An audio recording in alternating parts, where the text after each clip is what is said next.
You sit up on the bed, put your feet down on the floor, and feel the cold water. You quickly run out of the cabin and find yourself in a long corridor. The water is knee-deep. People are putting on life jackets, running toward the stairs. You run after them and find yourself in chaos. Water is everywhere. A woman slips on the stairs and falls. You help her up. People from all sides are pushing you. Everyone is trying to climb the stairs. There's more water behind you. The cabin you've just left is completely flooded. A few more seconds and the water level will rise above your head. Fortunately, everyone manages to get out. The upper deck is breaking. The huge ship is tilted to the side. The sound of breaking wood, the grinding of iron, and the shouts of people mixed with the music played on violins by several musicians. You head for the lifeboats and feel like you're climbing a mountain. There are no lifeboats available, but you find a life jacket. The entire bow of the ship has sunk under the water. You're at the very edge of the stern and decide to jump. You wait for the ship to sink deeper into the water so the distance between you and the ocean surface is reduced. You finally jump and find yourself in the icy water. It's 28 degrees Fahrenheit, not enough to freeze the ocean, but sufficient to turn a puddle on the road into ice. You're having a hard time breathing because of the cold. You watch as one of the most majestic, unsinkable ships in history sinks. In 1.5 hours, another liner will arrive and rescue all the survivors. But before that, you have to handle this situation somehow. 90 minutes to survive the night in the icy waters of the Atlantic Ocean, among chaos, screams, and despair. Only one thing can be even worse: sharks. Everyone knows the story of the Titanic. What if the survivors noticed shark fins among the wreckage? Theoretically, it could have happened. Scenario 1.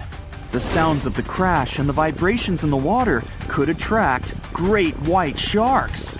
They swim in the cold waters of the Atlantic Ocean, where the disaster occurred.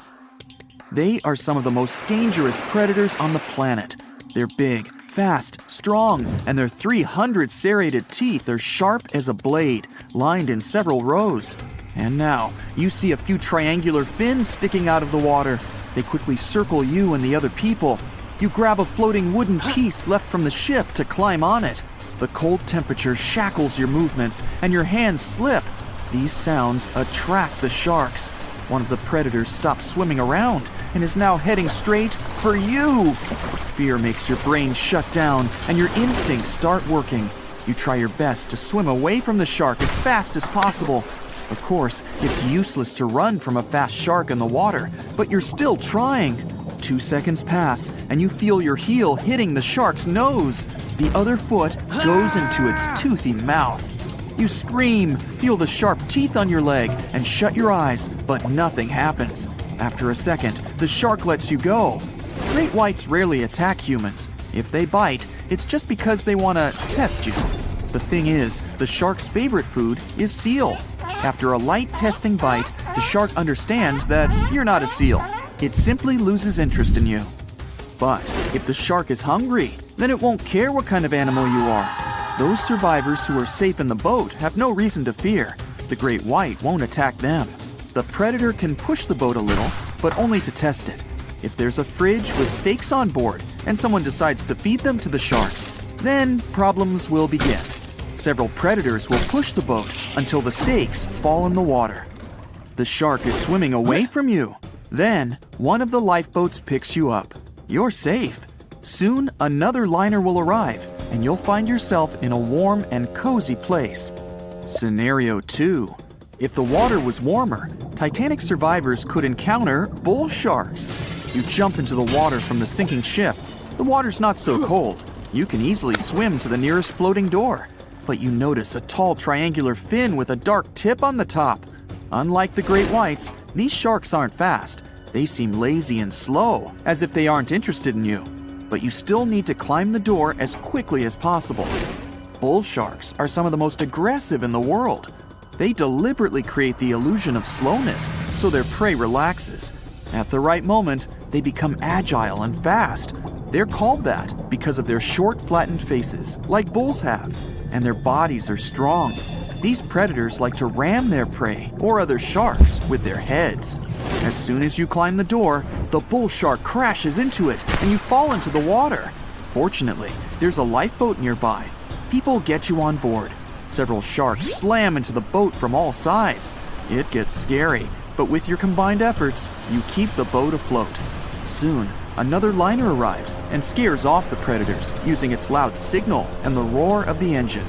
That unpleasant scenario is, luckily, impossible.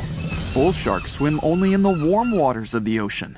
But most often, they can be found in fresh springs, river estuaries, and shallow water. That's why they're so often seen by people near beaches. Always read about the place where you're going to swim before diving in the water. The third and most likely scenario: you jump into the water, it's icy again, and you're having a hard time moving because of the cold. Your life jacket keeps you on the surface perfectly. The lights of the sinking Titanic light up the water a little, and in the black infinite depth, you notice what looks like a large block of stone. An ancient fish, the most majestic shark in the world, is swimming near you. It's a Greenland shark. They swim even in the Arctic waters, so they're not afraid of the cold temperatures of the North Atlantic. This huge predator is bigger than a car. Each year, its length increases by 0.3 inches. You're lucky to see it, as it's one of the rarest sharks in the world. Fortunately, it has a docile nature and will not attack you. The entire kitchen of the Titanic may be floating in the water and attracting these sharks. They're slow, peaceful, and old. The age of the Greenland shark can reach 400 years. This shark is considered adult 150 years after birth. The one you're currently looking at in 1912 may have witnessed the golden age of pirates with sabers, parrots, and eye patches. Arr! And it's quite possible that the same shark that saw the Titanic disaster is still alive in 2021 and slowly wandering the cold waters of the Atlantic Ocean. In all these scenarios, you manage to escape. But if a shark attacks you in the water and there's no boat nearby, then you still have a chance to survive anyway. The main thing is not to panic.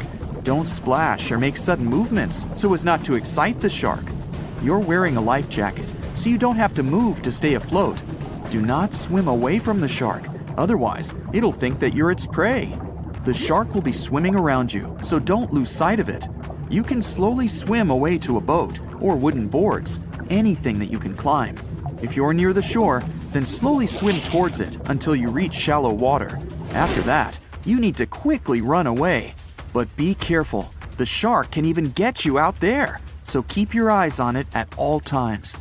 If the shark still attacks you, then you will have to fight for your life. Weak points of the shark are its eyes and gills. Aim for them with your fists and feet. They were on their way to the New World when a rendezvous with an iceberg crushed all of their dreams and hopes. There was panic and tears and heartbreaking goodbyes, like that of Jack and Rose. Or was there? Let's see how well you know the real story of Titanic. The love story of Jack Dawson and Rose DeWitt Bukater was inspired by true events. What do you say? Is it a myth or a fact?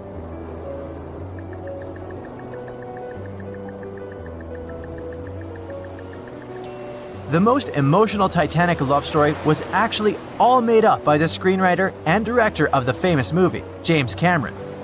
Some passengers featured in the movie were real though, and by a mere coincidence, there was a J. Dawson on board. His name was Joseph, not Jack, and he worked as a coal trimmer. The most expensive object lost with the Titanic was a painting by Pablo Picasso. What's your take on this one?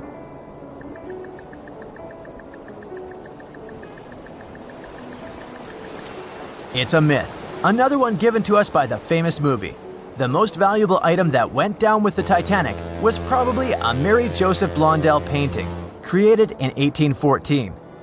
Some other valuable items were a violin that belonged to Wallace Hartley, the musician who insisted that they had to play till the very last moment.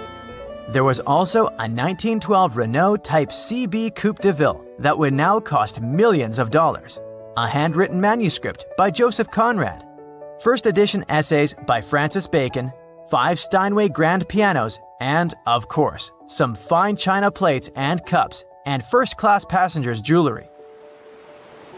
The Titanic was the largest and the most luxurious passenger ship of its time. Does it sound real to you?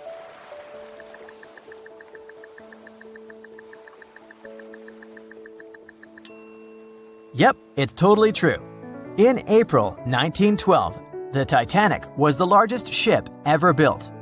It was 882 feet long and had a maximum passenger capacity of 2,435 people.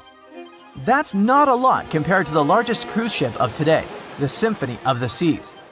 It's just a bit longer than the Titanic, but has more than double the passenger numbers. And yes, no other cruise liner has probably beaten the Titanic in terms of luxury to this day. It costs more than $200 million to build in today's money. The tickets were also quite expensive. Duh! First-class tickets ranged in price from $1,700 in today's money for a berth up to $50,000 for one of the 2 parlor suites. Second-class tickets were $700. Third-class passengers had to pay between $170 to $460. Most of the passengers of the unsinkable ship managed to survive. True or false?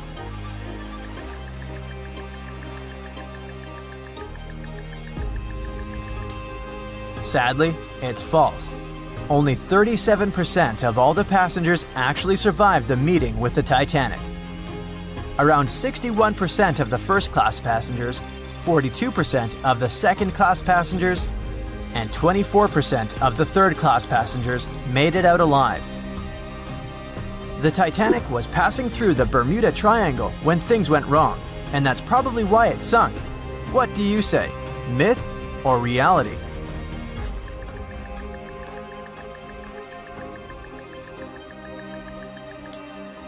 It's 100% a myth. The Titanic never even came close to the Bermuda Triangle. The liner sank about 400 miles south of Newfoundland, which is a huge distance to the north of Bermuda, the infamous area where ships and planes disappear without a trace. We might have the moon to blame for the sinking of the Titanic. True or false?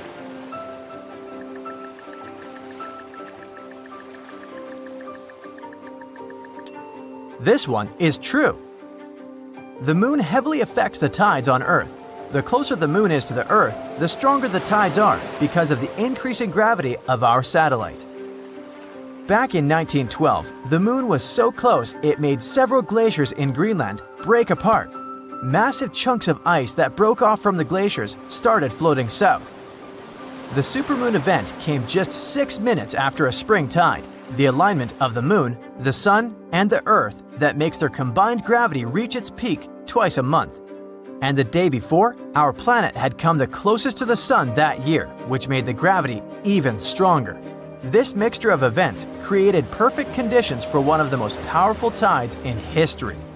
Icebergs breaking off from Greenland's glaciers drift off to the coastal waters of Labrador and Newfoundland, where they often run aground. To move on, they need to either melt and become lighter or catch a high tide that would carry them further. The 1912's tide was as high as it gets. So they shifted many shipping routes south because of the huge amount of icebergs. But not the Titanic, of course, as they believed it was unsinkable. It took 4 hours and 40 minutes for the Titanic to sink. What do you say?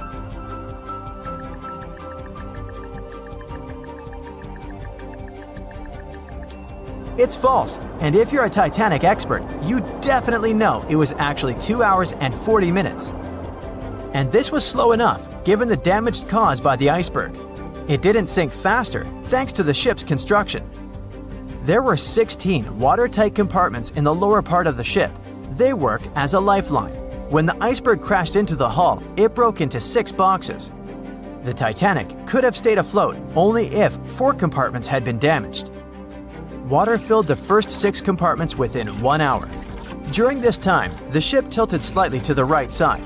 Then, water began to flood the 7th box when all 6 boxes were filled. And from that moment, the sinking rate was growing with every second. The ship's bow sank under the water, and then the stern filled up. One of the leading reasons for the Titanic tragedy was signal rockets. True or false? What's your take on it?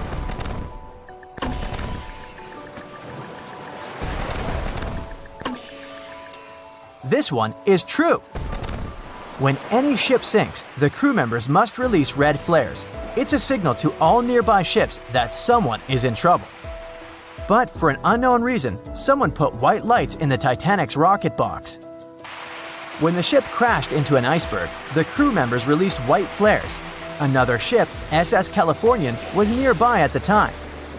Its captain knew the Titanic was going through a dangerous iceberg area. The crew of this ship didn't see the Titanic in the dark, but they noticed white rockets. Radio communication between the vessels didn't work. The SS Californian operator turned off the receiver. The Californian captain felt that something was wrong, so he sent a Morse lamp signal to the Titanic. But it was too late. The ship was already underwater, so no one could respond. Another ship, Samson, was sailing alongside the Titanic. It drifted with lights off since it was catching seals, and that's not legal. When the captain saw the Titanic's white rockets, he thought it was the Coast Guard. So Samson sailed away as fast as they could. They realized they had abandoned the drowning passengers once they made it to Iceland and learned the horrible news. In 1996, one expedition managed to raise the Titanic from the ocean floor. Do you believe it?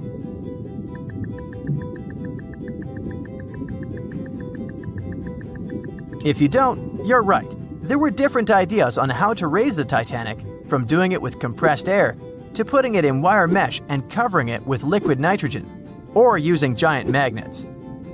The only real attempt to raise the Titanic was made in 1996, and it failed dramatically. The expedition's goal was to lift a part of its hull, weighing about 21 tons.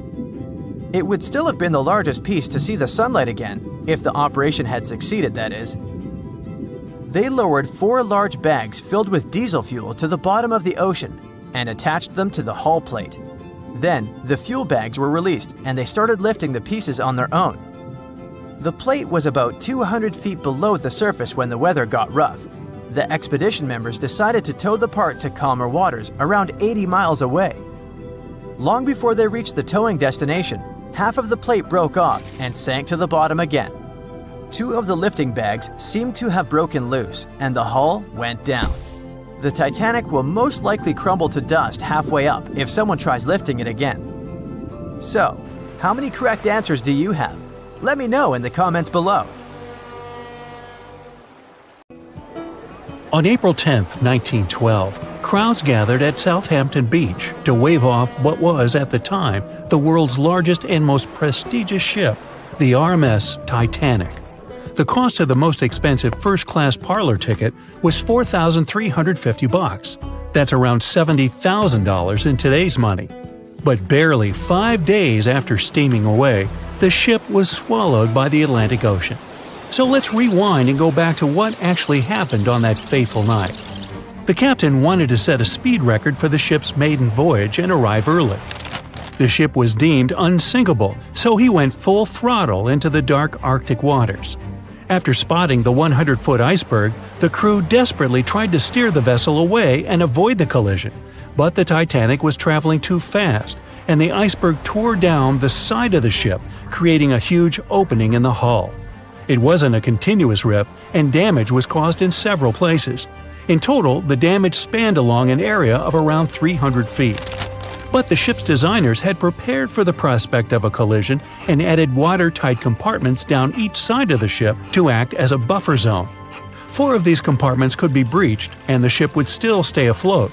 But because the iceberg tore down the side of the Titanic, it ripped holes in 6 compartments. The compartments didn't extend up the total height of all decks and weren't actually sealed at the top. This is why, when more than 4 were flooded, water reached over the top of the bulkheads and filled the remaining compartments, causing the ship to sink into the ocean. Think of it as water spilling over an ice cube tray. But what if the collision was head-on? Would it still have sunk? Ships are designed with potential crashes in mind, and most vessels have collision bulkheads in the bow. Most of all, it's like your car's bumper or crumple zone.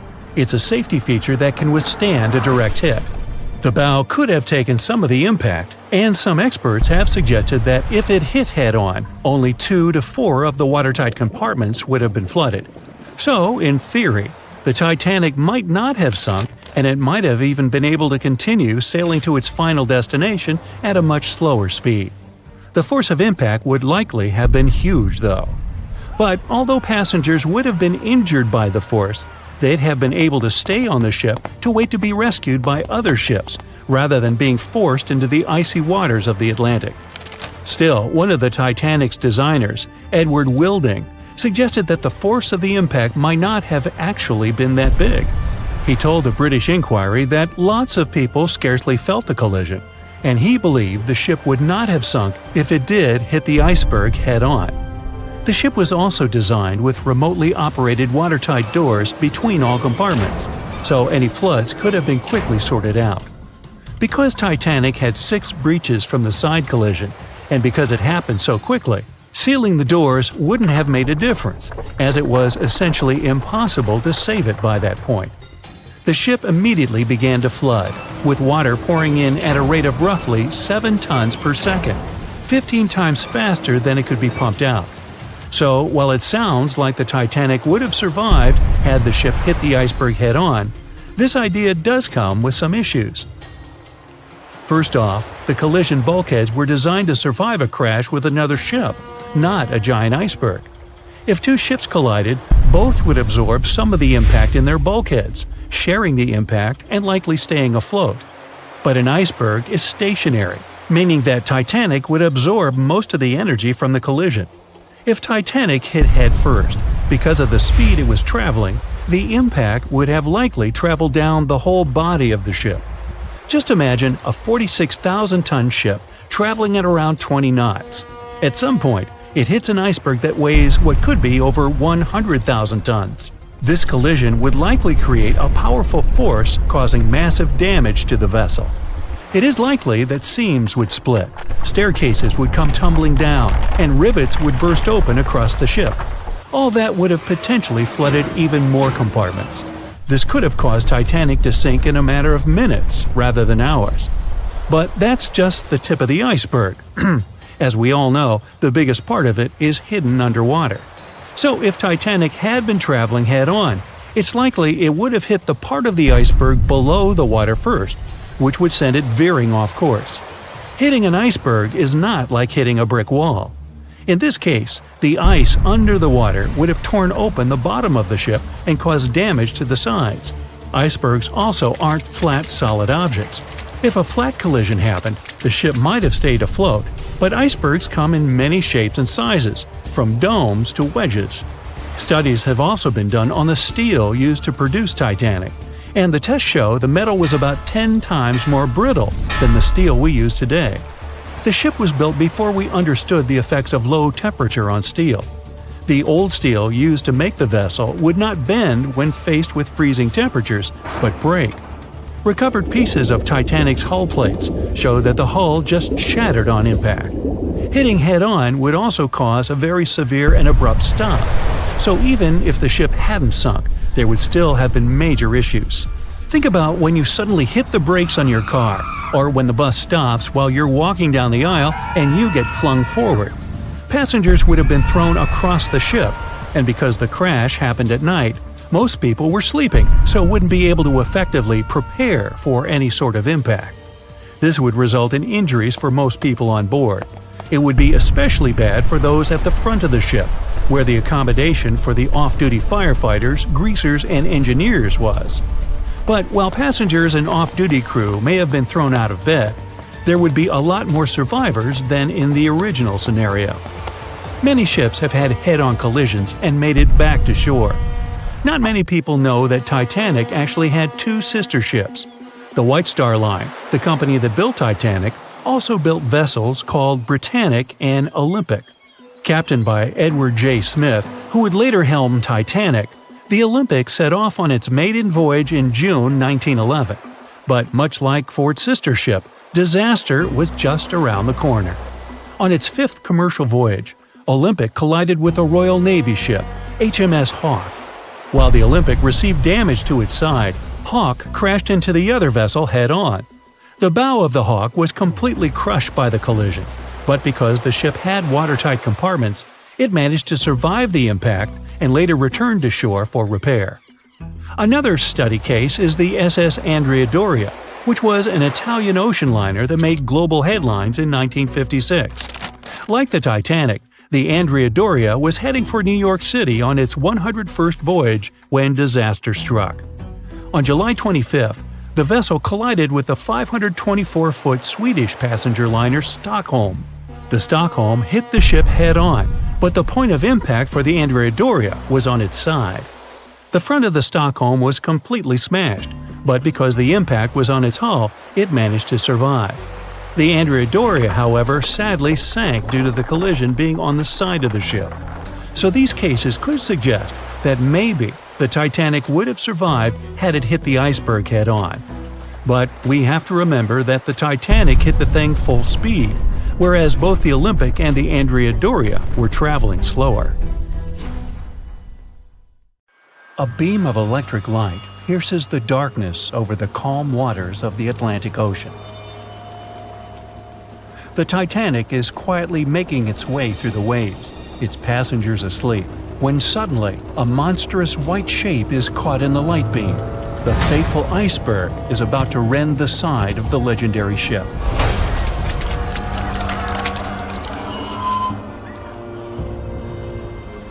April 14, 1912, only 2 days before someone will take a photo of a giant iceberg with a pretty unusual elliptical shape.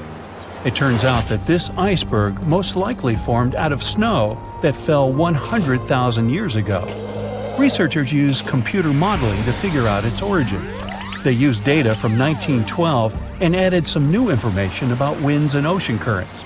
They concluded that the iceberg was probably a part of a small cluster of glaciers in southwest Greenland.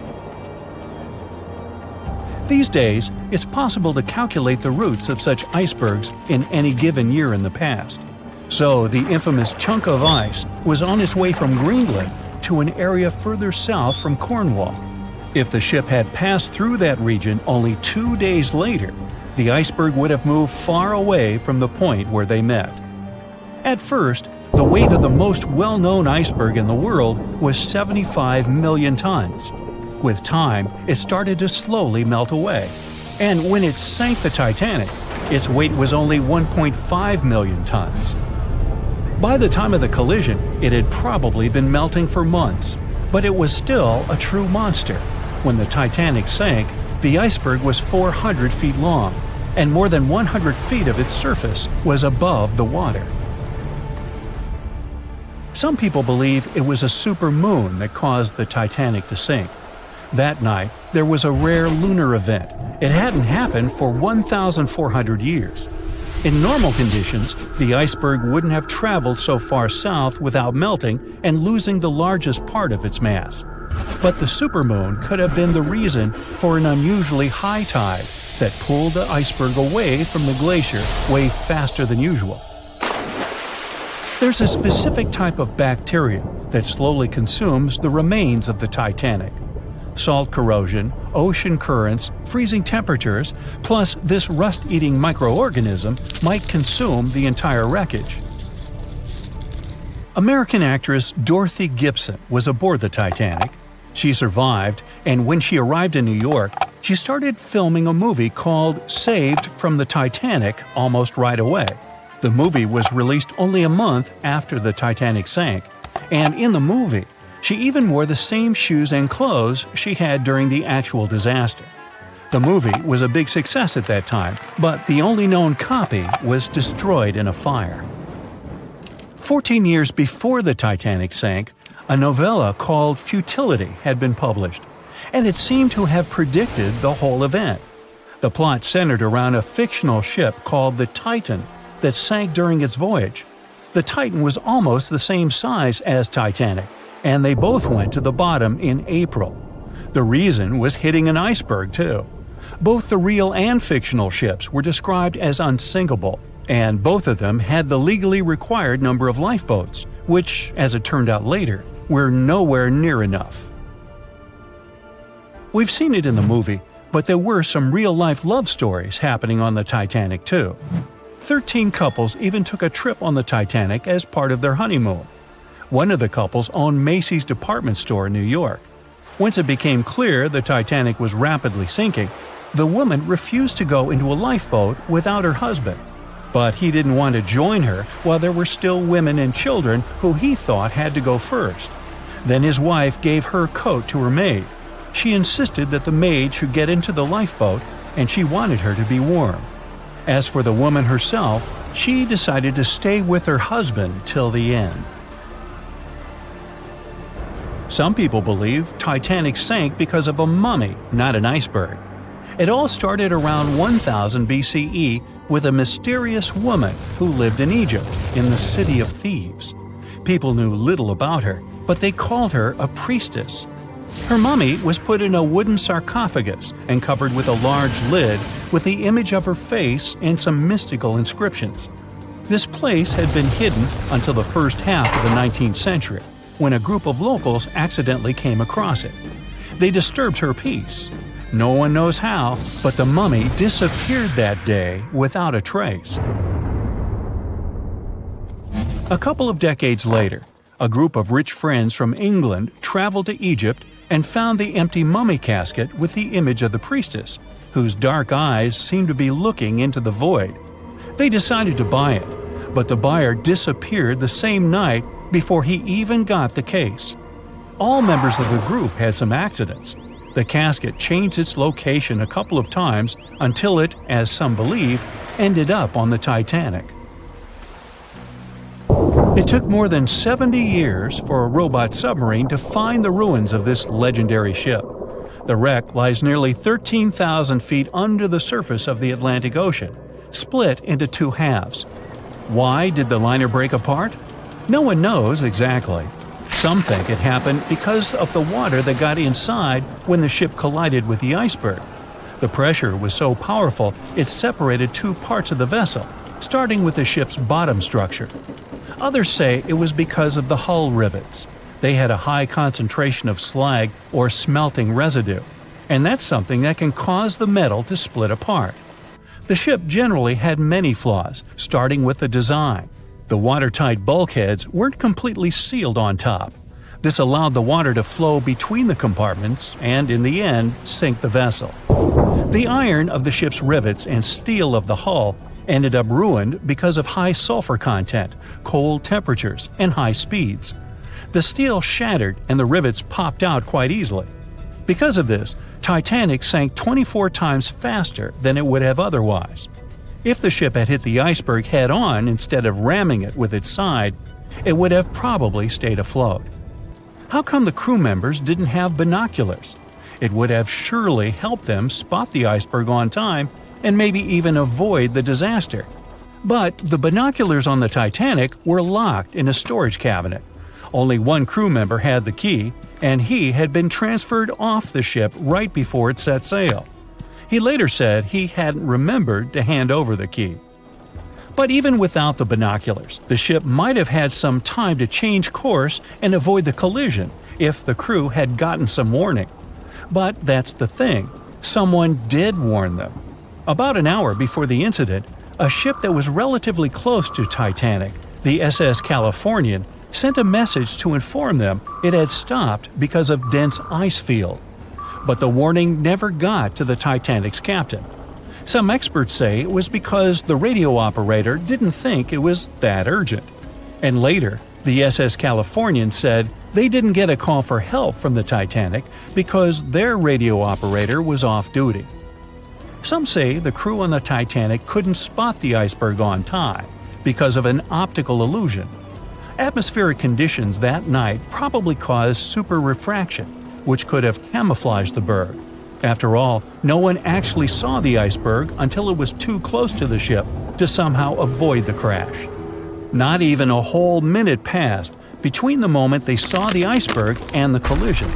It was only 37 seconds, and it took Titanic 2 hours and 40 minutes to disappear below the ocean's waves.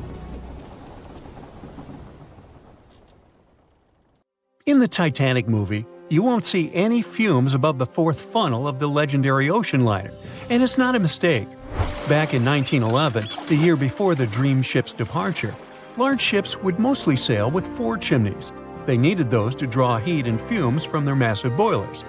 The Titanic was a real engineering gem that only needed 3 chimneys to function.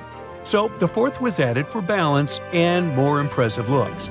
The White Star Line thought the public would have been disappointed to see only 3 pipes on the greatest ship of all time. The Titanic's sister ships, the Olympic and the Britannic, also had 1 fake funnel each for the same reason. The dummy chimney wasn't completely useless and served for ventilation. It took out the fumes from the machine spaces in the lower decks and from one of the first-class general rooms. 1 big ventilation funnel, instead of several small ones, helped to declutter the upper decks and left more open space for passengers to enjoy their strolls. When Titanic went down, the funnels, each weighing 60 tons, went down with the rest of the ship. They were made extra tall to make sure the passengers weren't covered in the suit being ejected. Their height and weight let them stay in the upright position. The forward funnel, followed by the others, fell only when the ship went for the final dive.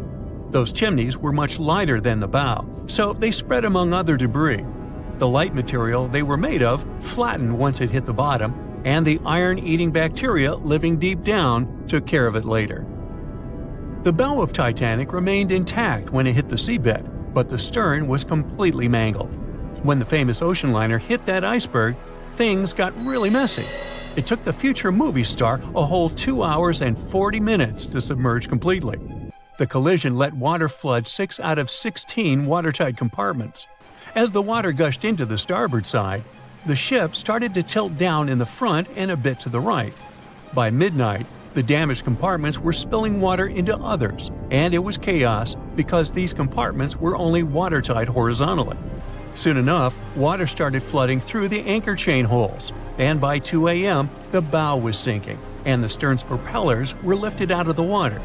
The ship kept flooding until the moment the bow went underwater, and the stern shot up almost 45 degrees. The weight of those massive propellers stressed the ship's midsection. The steel just couldn't handle it and failed.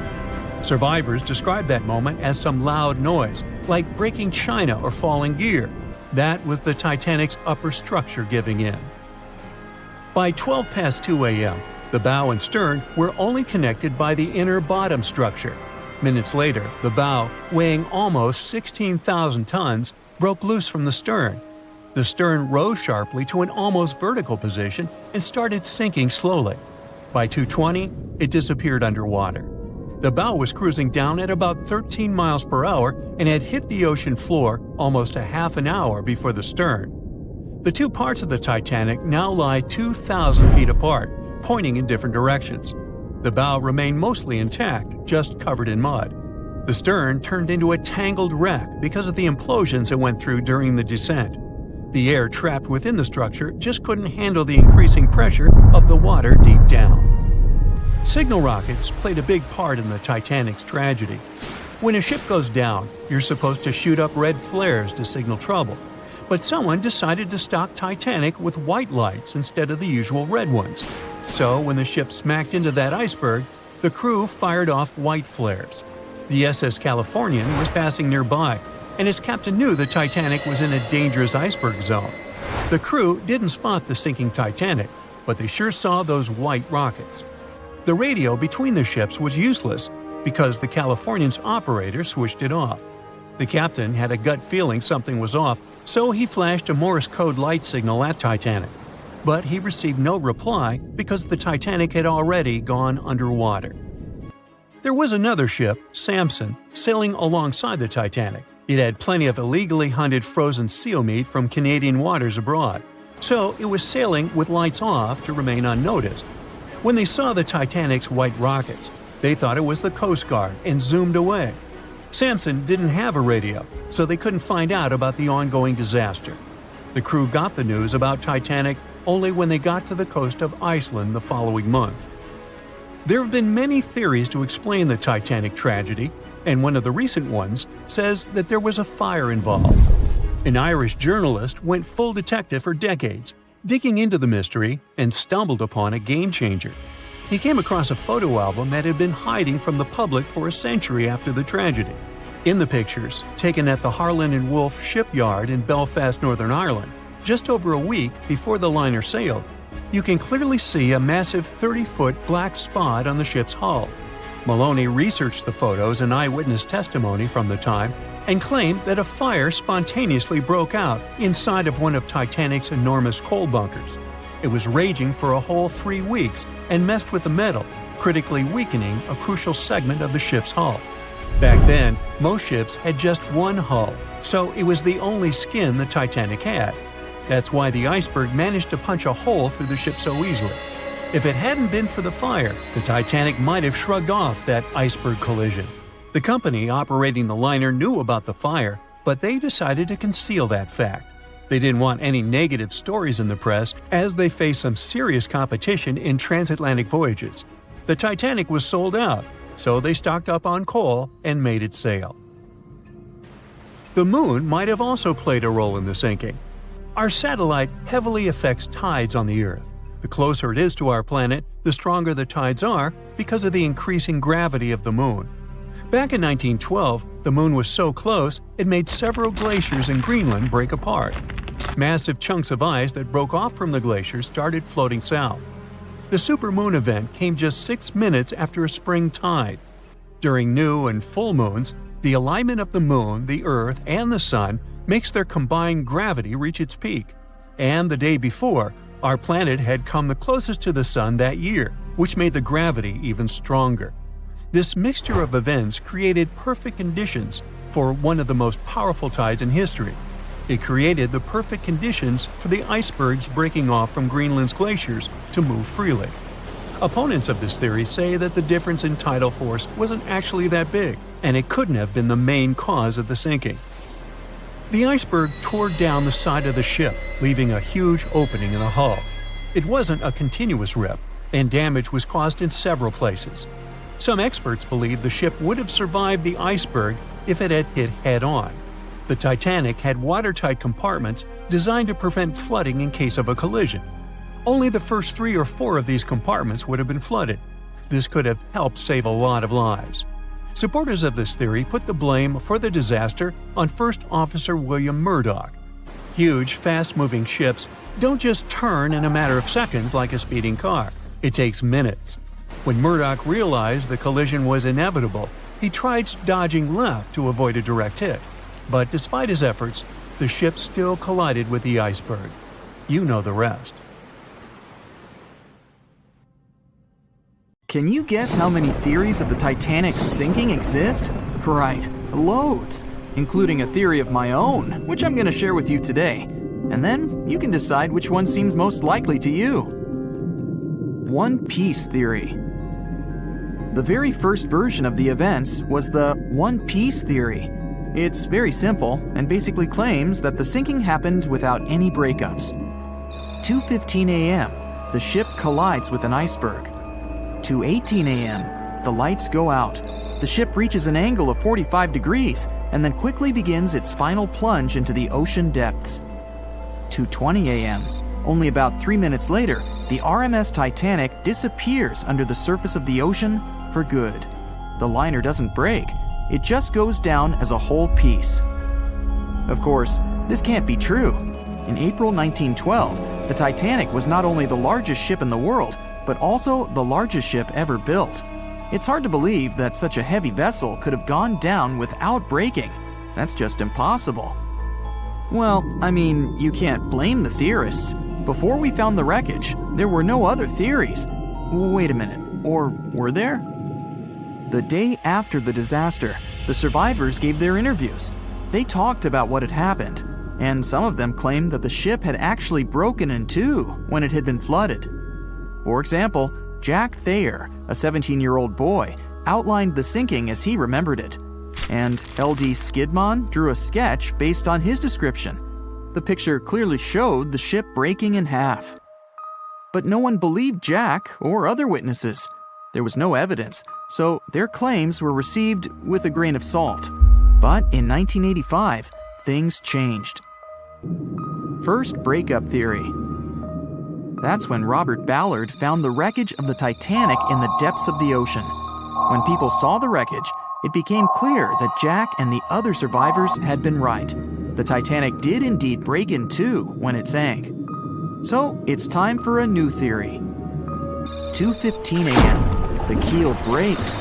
The starboard list eases, and the hull continues to bow and crumble. 2:17 a.m. The galley sections break off. The towers immediately drop under their own weight. The lights go out. The stern is pulled into the air. The bow breaks off and starts sinking. The aft is barely hanging on to the starboard side of the stern section superstructure. The stern section slowly lists over to port as it begins sinking again. It rises up one last time and pivots in a semicircle as it sinks. It all sounds pretty convincing, right? But people began to find plot holes in this theory. For example, the Titanic couldn't have held together until it reached such a high angle. The breakup would have had to begin much earlier.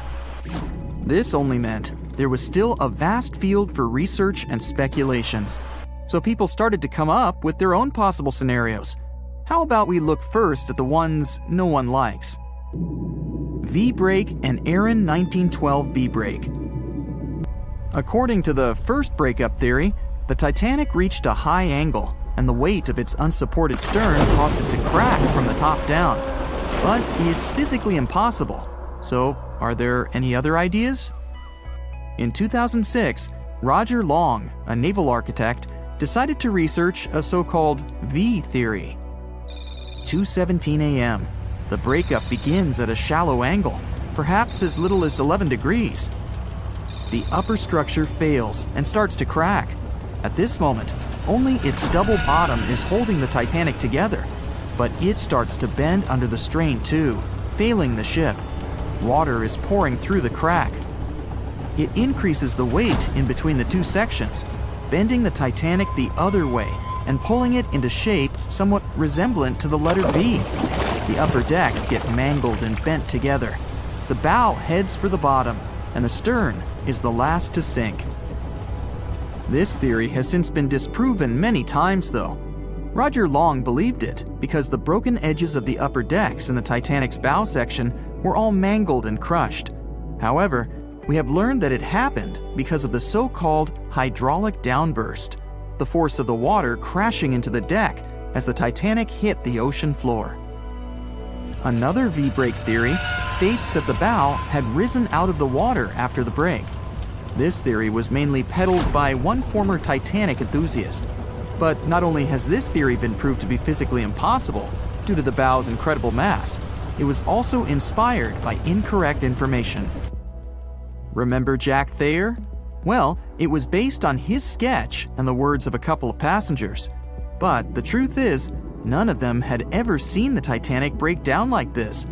Jack himself even stated in an interview that the sketch was completely out of context to what he had actually seen. It was drawn by a passenger on the Carpathia, the ship that received the Titanic's distress signal and came to its aid. It couldn't be used as evidence. Now that we know this, let's move on to the theories that most people believe in. James Cameron's banana peel theory. Who hasn't seen the legendary movie about the Titanic, right? It became the leader of the 70th Academy Awards ceremony in the number of nominations and awards, and deservedly so. But did you know that James Cameron had been interested in the Titanic for many years and studied the ship's history? His books and research are very detailed, and he even came up with his own version of the events. It's called the banana split theory, and this is actually what you could see in the movie. Here's how it goes. The Titanic reaches a 23-degree angle and fractures down to the keel. The double bottom acts as a hinge as the stern falls down. When the double bottom fails, the bow and the stern separate. The stern lists to port, standing vertically, and then begins to go underwater. This theory is the most scientifically accurate one, along with Roy Mengat's theory. Wait, who's Roy Mengat?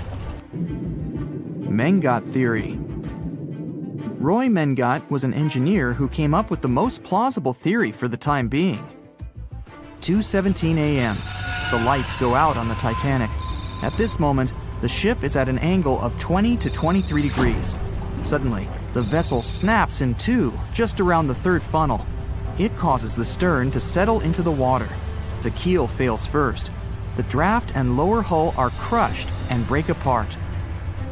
Water surges into the bow and stern of the ship through the huge cracks, causing the bow section to sink beneath the waves. The stern rises up to the angle of 70 to 90 degrees, and then it sinks too. This theory seems to make the most sense, but it's quite controversial. The survivors who saw the breakup stated that the stern had settled back with the bow completely missing. Mengat's theory, however, contradicts that statement, while James Cameron's scenario takes this into account. Are you thinking what I'm thinking? The truth must be somewhere in the middle. My version. Now, as promised, I'll provide you with my version of the events. Well, it's not really my theory, more like a combination of Roy Mengat's and James Cameron's ones. I believe that James Cameron was right about the breakup. 2:17 a.m. The ship is at a high angle. The lights go out. Then it snaps into two pieces. The bow starts sinking. The double bottom is still attached to the stern for a minute or so. Once the double bottom fails, the two parts separate and the bow goes down. Then, as Mengat said, the stern rises up at a high angle, and then it begins to sink vertically. It might have actually happened because the survivors stated that they had seen a clean break. This means it couldn't be hidden. And they had also seen the stern staying vertically in the air for a long enough time, probably a few minutes, before disappearing. Anyways, all of these are just speculations. Regardless of how the Titanic broke apart and sank, it was a great tragedy. It's already been 110 years since the Titanic collided with an iceberg and sank. Did you know that in 2022, the Blue Star Line Company is completing the construction of an exact replica of the Titanic? Called the Titanic II liner, the ship will be sent sailing along the same route with 2,400 people on board. Let's hope that everything goes well for them. Meet Arthur John Priest. No, he isn't famous for being a painter or for discovering some long-lost treasure. He didn't invent some cool gadget or break any world records. No, Arthur John Priest is famous simply for being unsinkable. Proving one can be both lucky and unlucky at the same time, Priest was involved in and survived several mishaps at sea, including the fateful maiden voyage of the Titanic. Priest was not a rich man interested in sailing for pleasure. He was part of the working class, employed as a stoker or fireman, stuck for hours within the hot bowels of large steam-powered vessels. His job was dirty and difficult. He was responsible for keeping the furnaces lit, feeding them coal to ensure enough steam was produced for the engines to work. He had to be careful about not overheating the system or setting fire to the whole ship. The furnaces had to be carefully watched and constantly fed. He breathed it all in a while, working and fighting with the sweat and the dirt. He would often work shirtless because of the heat and was always covered in black coal dust. And when he finally had a break, his shared living quarters were nearby in the same part of the ship. He must have been good at his job though, because he had no trouble finding work. But wherever he went, bad luck seemed to follow. The first incident was a mild one. As a young man, Priest worked on the RMS Asturias. The passenger liner first set sail in 1907, traveling between Southampton in the UK to Buenos Aires in Argentina. At some point during its maiden voyage, the ship suffered a small collision. The damage was bad enough that the ship returned for repairs. Thankfully, there were no reports of any serious injuries. Priest, unfazed, simply went to work on another ship, but his bad luck lingered on the Asturias. In 1914, the Asturias became a hospital ship, helping care for sick men and women around Europe while bringing them home to England. But in March 1917, at just around midnight, the ship was struck by a foreign object. Its hull was breached and the engine room flooded. The captain ordered everyone to abandon the ship, sending crew, patients, and health staff scrambling for the lifeboats. The vessel was still moving, powering through the water because the main controls, located within the flooded engine room, could not be turned off. The captain refused to leave the ship while people were still trying to escape. He was able to aim the Asturias towards Bolt Head, where it finally hit land and couldn't sink. The remaining lifeboats were lowered and the final survivors made it to safety. When they studied the damage on the ship later, The Asturias was declared a total write-off. It might be hard to pin this particular disaster on Priest. After all, he wasn't even on the ship at the time. But it seemed that many of the ships on which he served were destined for trouble. His bad luck followed him to his next job on the RMS Olympic, a massive ocean liner. The Olympic was big.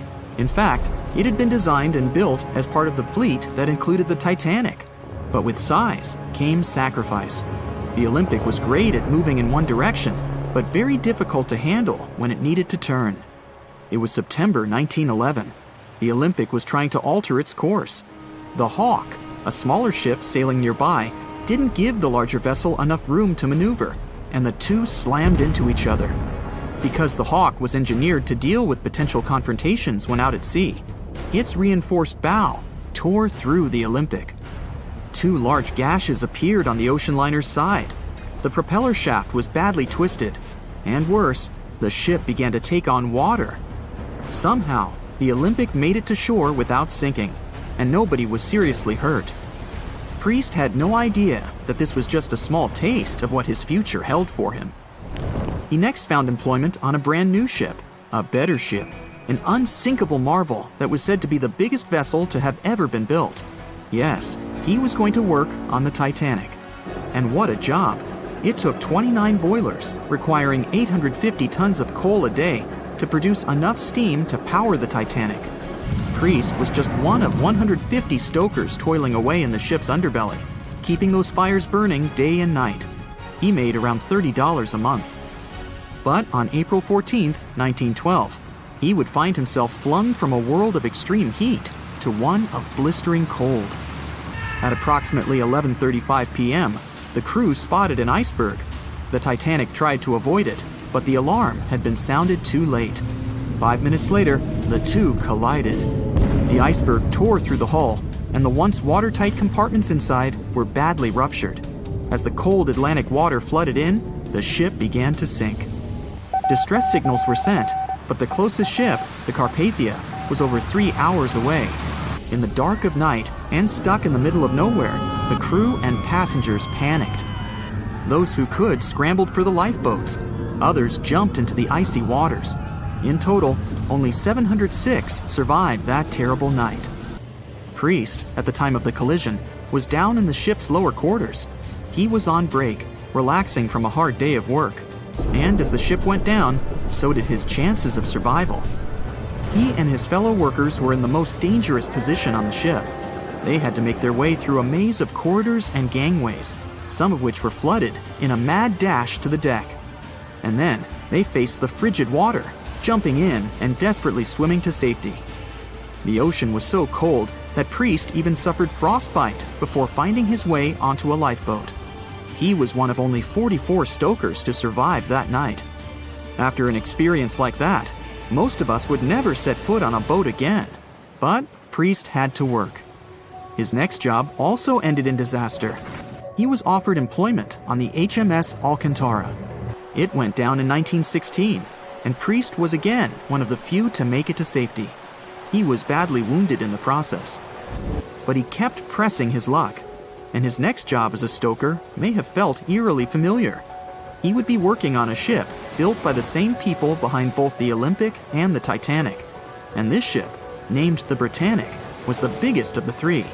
It was also believed to be a superior vessel, fitted with new safety features after the Titanic sank. For example, it had 48 open lifeboats, 46 of which were the largest ever used on a ship before. 2 of these were even motorized and equipped with special communication devices. The good news? The Britannic survived its first trip without incident. It was already doing better than the Titanic ever did. However, on November 21st, 1916, the Britannic was shaken by a loud explosion while traveling through the key channel in the Aegean Sea. The hull was damaged, and some of the compartments began to fill with water. But, unlike the Titanic, the Britannic had been designed for just such an emergency. It had been fitted with 5 watertight bulkheads. Intact, these would help keep the ship safe and floating for a much longer period of time. But there was one issue. Portholes along the lower decks had foolishly been left open. As the ship tilted, the portholes let in water, which flooded the Britannic and hastened its descent into the sea. This effectively made those watertight bulkheads useless. The ship was going down fast, much faster, in fact, than the Titanic had sunk. 35 of the lifeboats were successfully launched, saving most on board. Of the 1,066 passengers and crew, 1,036 survived. Priest, his luck intact, was one of them. And yet, he still wasn't done with a life at sea. He accepted a position as a stoker on the Donegal. It was a smaller passenger ferry that had been converted for use as a hospital boat. In April 1917, it was struck by a foreign object while fleeing an unsafe situation, and though he suffered from a head injury, Priest was again one of the survivors. It took experiencing 2 collisions and 4 sinkings before Priest was finally ready to retire. In fact, he reportedly said he only gave it up because no one wanted to sail with him. Can you blame them? He would live out the rest of his life on dry land in Southampton, England, with his wife Annie and their 3 sons. But Arthur John Priest would always be remembered as the unsinkable stoker. Staying in the water that's 70 degrees Fahrenheit for a long time definitely won't do your health any good. A water temperature of 50 degrees Fahrenheit is a nightmare. It feels much colder than the air of the same temperature. The passengers of the Titanic were in 28 degrees Fahrenheit water. Can you imagine how cold it was? Even the iceberg that the Titanic met was warmer. The water didn't freeze because of the high salt content. But what if the temperature had been higher? What if the Titanic had sunk in warm water, say 120 degrees Fahrenheit? Theoretically, this could have happened had the waters of the North Atlantic met a warm undercurrent from the southern part of the ocean on disaster day. But this heat wouldn't have been enough. The ocean area is too vast, and the temperature is too low at night. The warm undercurrent alone wouldn't have made a difference for people who were overboard. But if the Titanic had sunk in another place at one particular moment, perhaps then all people could have been saved, thanks to an incredible natural phenomenon. Now, on board everybody, our voyage to a parallel universe begins. It's a moonless night on April 14th through 15th. The Titanic crashes into an iceberg. Icy water floods the lower decks. The captain sends a distress signal. The nearest rescue ship, Carpathia, is 58 miles away from the sinking Titanic. At maximum speed, Carpathia will get there in 4 hours. That's quite long, even in warm tropical waters, since your body loses heat anyway. The Titanic begins to sink. The crew downs lifeboats. Some of the passengers jump overboard. The ship is going under the water. There are no boats left, so you jump along with other passengers. It feels as if you got inside a huge iceberg. The water is so cold that it's hard for you to move. You can't even scream because there's no air in your lungs. But at this moment, you feel a pleasant warmth coming from the depths. The heat rises above your knees and waist, then reaches your neck. Finally, you regain control of your muscles and can breathe deeply. You notice that all the other passengers feel the same warmth. The water becomes a little hot. It makes you happy. But in a moment, horror replaces your delight. The ocean begins to foam. And not because of the high temperature, but because something is rising from the ocean floor. You hear a heavy, low sound coming from the depths. It's not a sinking Titanic, but something bigger. You can see a huge iceberg nearby. It's melting, and a huge chunk is breaking off from it. 1 million bubbles appear on the surface. Then you feel something hit you in the leg. Thousands of strange lightweight rocks are rising from below. There are also massive plates among them. People use them as lifeboats. You climb on one of those rocks and look at the ship. It doesn't sink, since all the water is bubbling and pushing the vessel up. You take one of the small rocks and understand everything. It's pumice. An underwater volcano has woken up right under the ship. Thousands of tons of volcanic rock are floating to the surface. When it erupts, its magma shakes the entire space, heats the water, and destroys the seabed. But it doesn't result in anything destructive on the surface. The enormous pressure of hundreds of millions of gallons of water suppresses the volcano's power. Molten rocks of the Earth's crust are pressed against the seabed, and pumice rises to the surface. And here's why it happens. The upper part of Earth consists of many solid parts, tectonic plates. These plates collide with each other and divide. And when one part separates from another, the magma immediately comes up. So, all volcanoes are these unstable fault sites. If the Titanic had sailed over one of these areas during an eruption, many passengers would have been saved. Back in the parallel universe, you notice the Titanic starts sinking again. The water is no longer bubbling. The volcano has gone out. In a matter of seconds, the ocean turns icy again. Fortunately, you have your pumice lifeboat. This is enough to wait for rescuers. But let's imagine a situation with no underwater volcano and an iceberg. A situation when the water was warm from the very beginning. One of the engines in the motor compartment of the ship breaks down. Several pipes burst because of increased pressure, and now there's a crack in the ship's body. Water is filling the lower decks. The ship is sinking. People evacuate on lifeboats. There's less panic since the night is warm and no one is freezing. Each passenger gets a life jacket. The ship is breaking. You understand that you have to jump. The Titanic goes underwater. Many passengers fall overboard in horror. They dive into the dark ocean and immediately come to the surface. Panic and complete chaos take over. The ship disappears in the dark, and finally, it's all silent. A few minutes pass, and you notice there's no panic at all. The water is warm.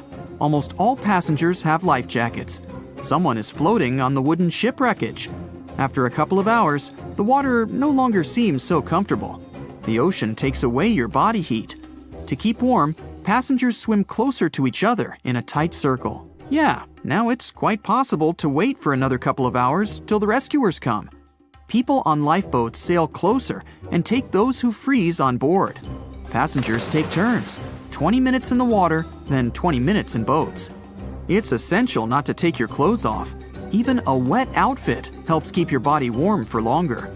And when it seems that everyone is saved, somebody screams. A girl in a boat looks scared. She trembles with fear and points her finger into the black water. Passengers try to see what's there and notice a triangular fin. 1, 2, 3. There are so many of them! The noise of the sinking ship has attracted a group of sharks, and now they are circling the survivors, hoping to satisfy their hunger. They're swimming slowly. It doesn't look like they're going to attack. But you should keep your eyes open, as these fish are some of the world's most aggressive and dangerous sharks, the bull sharks. They can be agile, fast, and unpredictable. They don't swim in the cold waters of the Atlantic, but the water in this parallel universe is perfect for them. The sharks are strong and sturdy. They create the illusion of slowness to relax their prey. They're called bull sharks because of their short, blunt muzzle, like that of a bull, and they like to hit a target or other sharks with their forehead. Several fish are ramming boats. Someone falls into the water. Fortunately, people help them back on board. The sharks aren't going to retreat. Chaos and panic ensue. People are screaming and splashing the water with paddles to scare away the fish, but it doesn't help. One of the sharks opens its toothy mouth and clings to a boat. At this moment, you notice more fins nearby. A pack of great white sharks arrives at the party. They are some of the most dangerous animals on the planet. They're big, fast, and strong, and their 300 triangular teeth lined in several rows are sharp as blades. Great white sharks swim around the boats and scare away the bull sharks. You fall off the boat and see a big fin approaching you. Fear awakens the survival instinct in you. You're trying your best to swim away from the shark as far as possible. Of course, it's useless, since the shark is much faster and will definitely catch you. You feel your foot touching the shark's nose. The other foot gets into the toothy mouth. You scream in horror. After a second, the shark lets you go. Great white sharks rarely attack people. If they bite, it's just to test you. After all, the shark's favorite prey is seals. It simply loses interest if it realizes you aren't a seal. But if the shark is starving, it doesn't matter to it what kind of prey you are. Lucky for you, this one is not like that. Those survivors in the boats have almost nothing to fear either. Great white sharks don't attack them.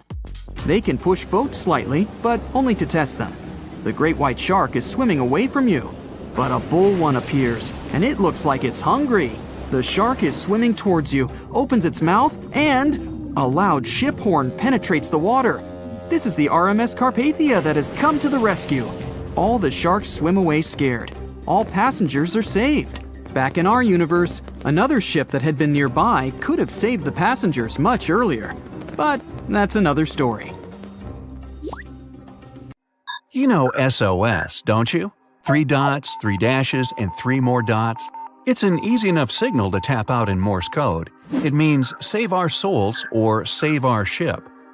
The crew of the legendary Titanic had been desperately trying to send this signal for 2 hours the night of April 14, 1912.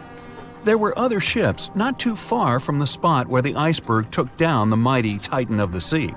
But the call for help seemingly disappeared before it could reach them. The passenger ship SS Mount Temple did pick up a signal and try to respond, but the Titanic never got the answer. So what was silencing the ship's cries for help? Some unknown Bermuda Triangle of the North Atlantic?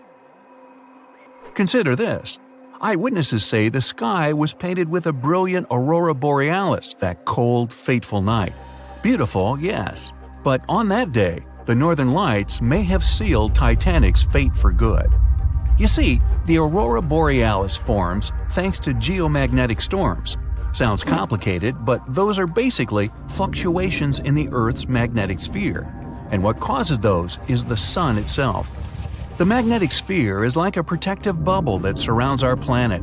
It blocks harmful solar rays, winds, and other cosmic dangers from reaching us. Without it, life on our planet wouldn't be possible. Earth would look more like Mars. You also have it to thank for compasses pointing north.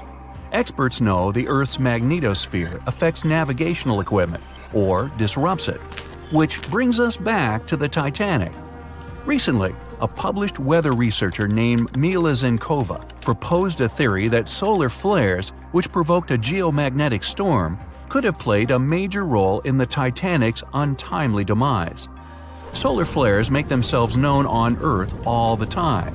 Some people are especially sensitive to the magnetic storms they cause. These unlucky folks can feel weakness, fatigue, headaches, and even mood swings. On usual days, the pressure is the same on both sides. The magnetosphere blocks all the bad stuff, and we're all happy. But sometimes, explosions occur on the sun. They can be massive, Earth-sized. These flares shoot out a wave of charged particles that collides with the magnetosphere at high speeds. Our protective bubble then goes on the defense. It shrinks, deforms, and pushes those particles toward the poles. Enter those brilliant lights dancing above the Titanic that night. In the north, we know it as Aurora borealis. In the south, Aurora australis, or the southern lights. When the magnetosphere pushes those solar and cosmic particles toward the poles, they collide with molecules of different gases. That's why you get the range of colors. For example, oxygen can be green or red depending on the distance, and nitrogen is blue or purple.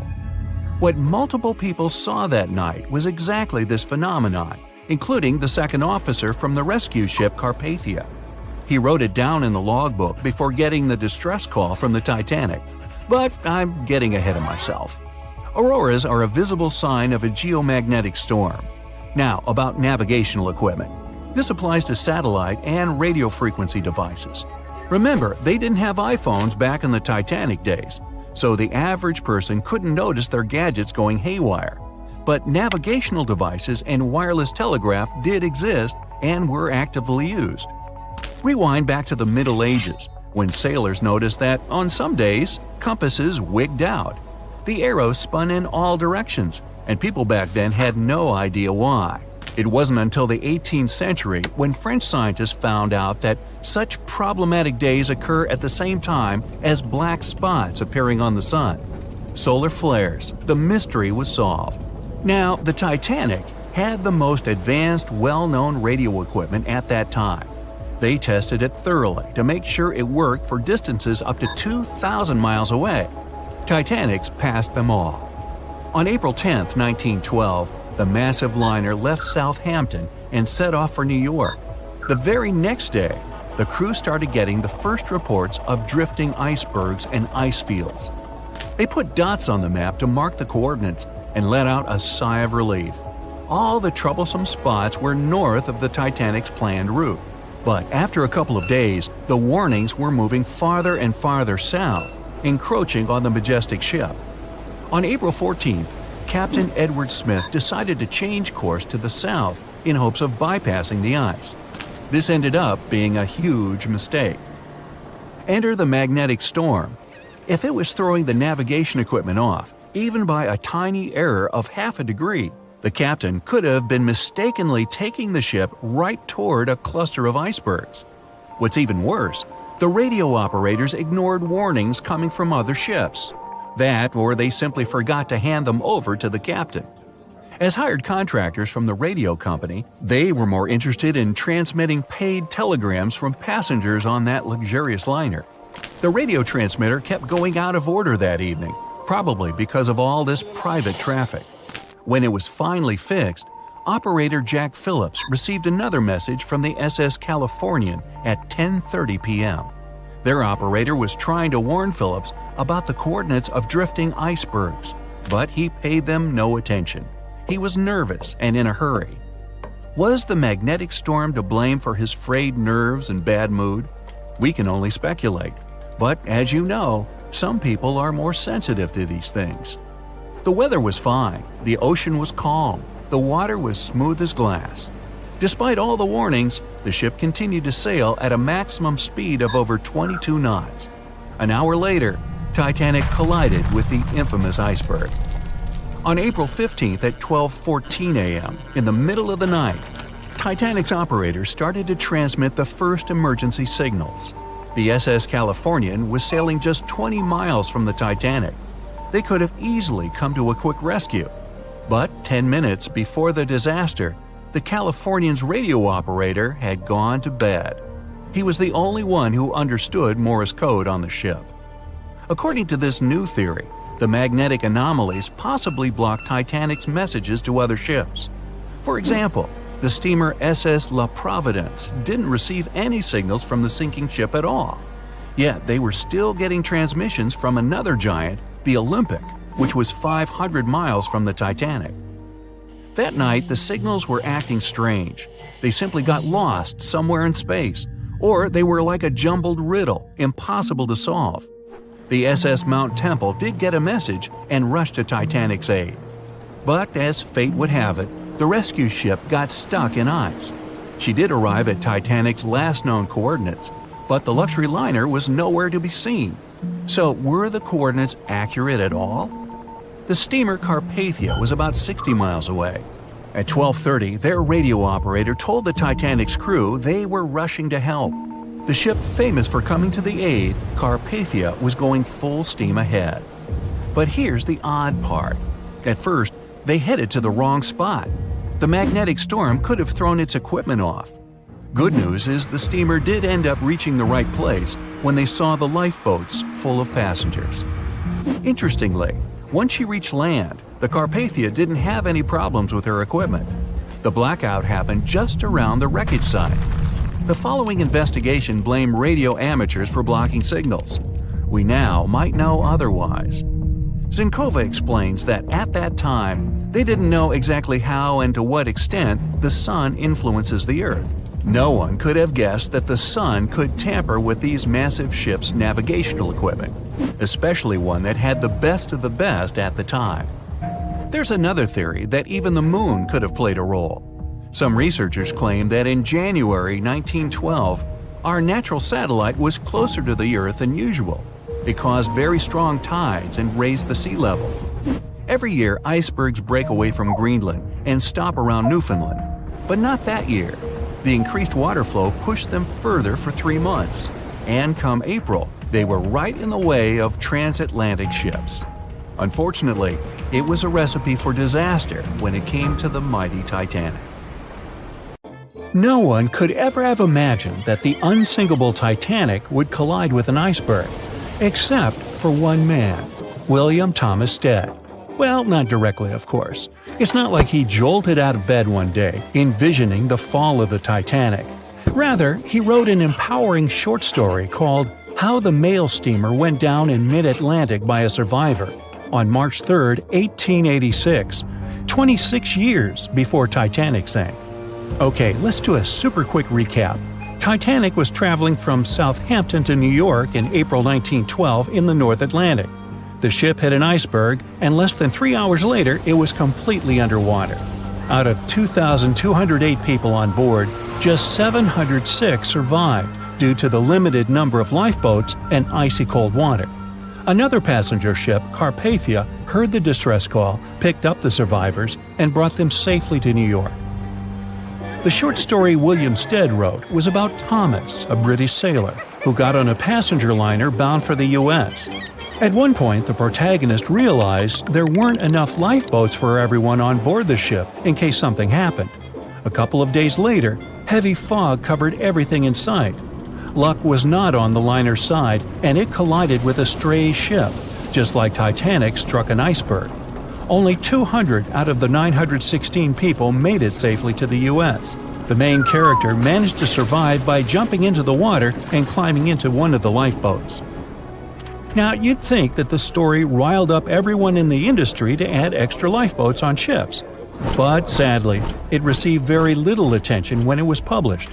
Even more tragically, William Thomas Stead was on Titanic when it sank, and he didn't make it. The survivors who knew Stead mentioned that he had always been cheerful and had loved to chat during meals. He complimented the ship's design and how sturdy it was. Witnesses also talked about how he had been helpful when the ship had been sinking, having given his life jacket to someone else. He was a journalist by profession and was on his way to New York for a ceremony. One of his most important contributions to modern journalism was the use of illustrations in every newspaper article. He also introduced newspaper interviews, and they're still used to this day along with illustrations. But this story wasn't the only published work that predicted the disaster. Morgan Robertson was an author and former ship captain who wrote short stories and novels. His most notable novella is The Wreck of the Titan. It's also known as Futility. The book was written in 1898, 14 years before Titanic. It was a fictional story about the Titan, an ocean liner similar to Titanic, which was crossing the North Atlantic. It's also a coincidence that Titan was just as fast as Titanic and shared many other similarities, like size and design. The book described it as unsinkable and the largest ship to hit the ocean at the time. That's what they said about Titanic, too. Another eerie similarity was the limited number of lifeboats it had. The story took place in April, and that's when Titanic set off on its journey and hit the iceberg. The Titan story also mentioned that barely anyone had survived that horrible accident. Unlike Stead's story, the protagonist of Robertson took a different path. The Titan sinking happened somewhere halfway through the book, so after the accident, the main character went on with his life. The book was brought back into the spotlight after the Titanic disaster. How could someone describe the events that took place almost a decade later so accurately? Many started to believe Robertson could see the future. But the reality was that Robertson knew his way around a ship. It was easy for him to write down the nitty-gritty of things without doing more research. Realistically, one of the biggest threats for ships at that time was hitting an iceberg or colliding with other ships. The next story sounds somewhat mysterious. Once, Alex Mackenzie heard a voice that warned him not to board Titanic. But when he turned around, there was nobody there. As he continued walking, the voice spoke to him again, but this time it was louder and more distinct. He took the warning seriously and decided to cancel the trip and go back to Glasgow, Scotland, his hometown. His grandparents weren't too happy to find him back home instead of on Titanic. After all, the ticket was very expensive. That disappointment very soon disappeared when they heard that the ship had struck an iceberg. John Coffey was a member of the crew of Titanic, but he decided to ditch the ride when the ship stopped at his hometown in Queenstown, Ireland. His inner voice told him to get off the liner, and he did. He was only 23 at the time, and for someone his age, it could be a major career boost and an opportunity to grow. Despite the horrible tragedy, the guy signed to work with the RMS Mauritania just months after the Titanic sinking. Talk about commitment. Some added info was revealed about what may have contributed to the fall of Titanic. The constructors insisted that the ship was unsinkable, but many people later theorized that the vessel's steel plates had been too frail for the freezing Atlantic water. It may have caused the rivets to pop, allowing ocean water to seep inside. Another theory is that there may have been a fire in the hull of the Titanic that had been raging for 3 weeks before the voyage. The fire softened the steel, allowing the iceberg to cut through it like a hot knife through butter. Some pictures before the ship set off on its journey show black marks on the hull, which could have been caused by fire. Either way, the iceberg would have caused significant damage in any case, no matter if there was a fire or not. Some people also blame those who designed the Titanic. The ship was built with large joints at the bottom, which probably snapped easily during the collision. Of course, these are all theories, but we know for a fact that the iceberg was the main character of this drama, and that the works of Stead and Robertson should have been taken seriously. Either way, this should be a lesson for the future, helping to prevent similar tragic accidents. By the way, ocean liners and passenger ships wouldn't exist if it hadn't been for Thomas Newcomen. In 1712, he invented a steam engine that was so strong it could produce enough energy to power a ship. And a century later, in 1819, the first steamship traveled across the Atlantic Ocean to Liverpool, UK. It only took the vessel 29 days to cross the ocean. The passenger ship industry boomed in the early 1900s when it became easier for people to move to America or go on holidays. As decades rolled by, the use of aircraft stole the spotlight from passenger ships, since planes were faster and more efficient. Nowadays, it's quite rare for a passenger ship to collide with anything in open water. Modern technologies can detect anything that can pose a threat and even predict stormy weather. Cruise ships these days are giants compared to the vessels of Titanic's era. Modern ships can carry almost twice the number of passengers and have amenities folks back then could only dream of.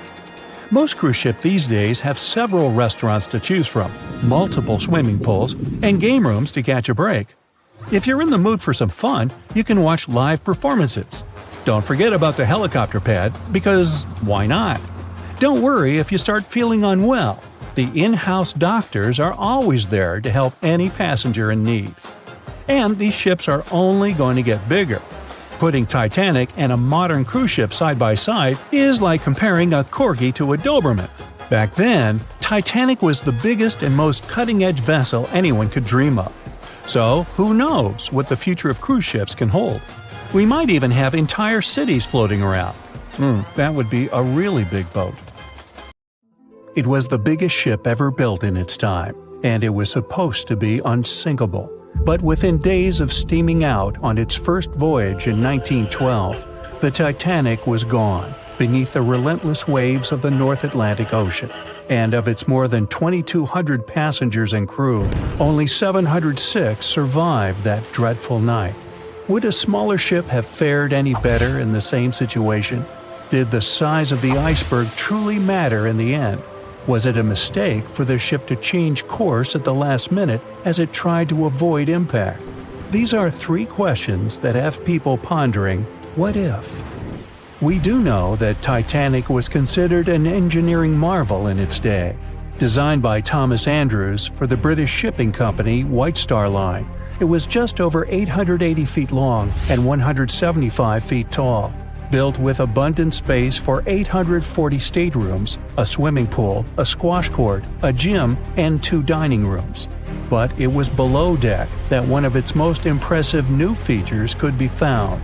Titanic's hull was divided into 16 compartments designed to be watertight. Up to 4 of these compartments could take on water in the event of a breach, with the remaining 12 helping to keep the damaged ship afloat.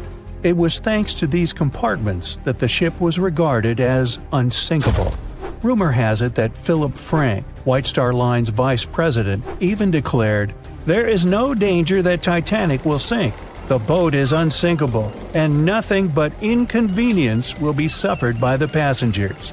On April 14, 1912, that proved to be mistaken when Titanic struck an iceberg. As ice ripped along the ship's hull, several of those watertight compartments ruptured. It took only 2.5 hours for Titanic to sink. Did the size of the iceberg that hit Titanic seal its fate? Would a bigger or smaller iceberg have made any difference? Icebergs come in a wide variety of shapes and sizes. They are pieces of ice that have broken away from glaciers or ice shelves in the Arctic and Antarctic, and are now wandering across the ocean until they eventually melt. One of the tallest icebergs ever found would have easily dwarfed Titanic. Discovered in 1957, it was 550 feet high. That's close to the height of the Washington Monument. Imagine ramming into something that big. Smaller icebergs, though, can turn out just as dangerous. Some are the size of houses and called bergy bits. Others, closer to the size of a car, are called growlers. These can be much harder for ships and boats to locate, making them more difficult to avoid. And, though smaller, they can produce a lot of damage when hit. It's also critical to recall that icebergs are always bigger than they seem, with the majority of their mass lurking below the ocean surface. In fact, over 80% of an iceberg's volume is underwater.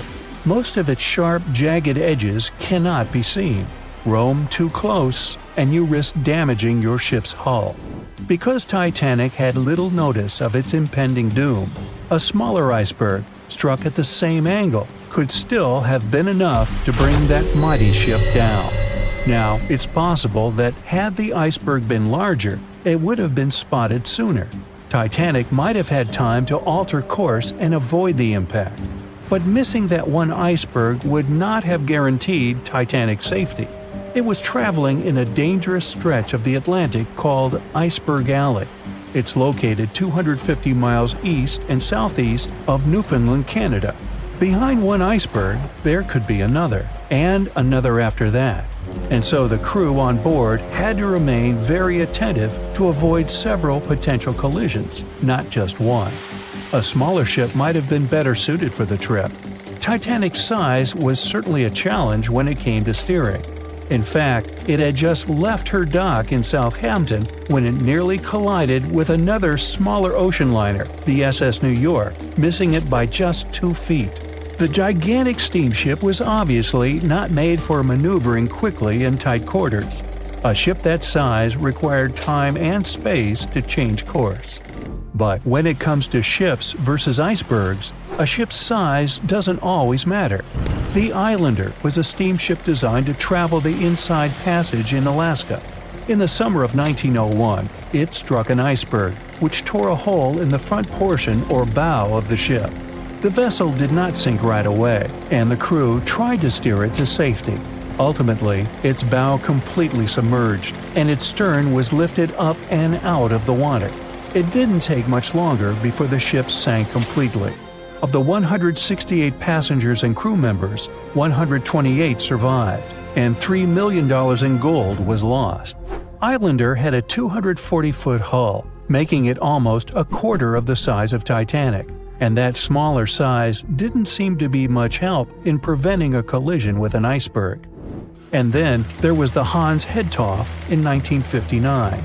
Also known as the Little Titanic or the Danish Titanic, it was referred to as the safest ship afloat. It was 272 feet long with 95 people on board. Much like the real Titanic, the Hans Hedtoft was specifically engineered to handle most of what the sea could throw its way. Along with its double steel bottom, it also had an armored bow and 7 watertight compartments. How could such a ship sink? But it could, and it did. It was on its first voyage, returning to Copenhagen, when it ran into trouble. On January 30th, it hit an iceberg. An SOS was sent, but when the Johannes Cross arrived to help, the Hans Hedtoft was nowhere to be found. The only evidence of the ship's existence was a lifebelt that was washed ashore in Iceland 9 months later. Again, the ship's smaller size didn't work in its favor.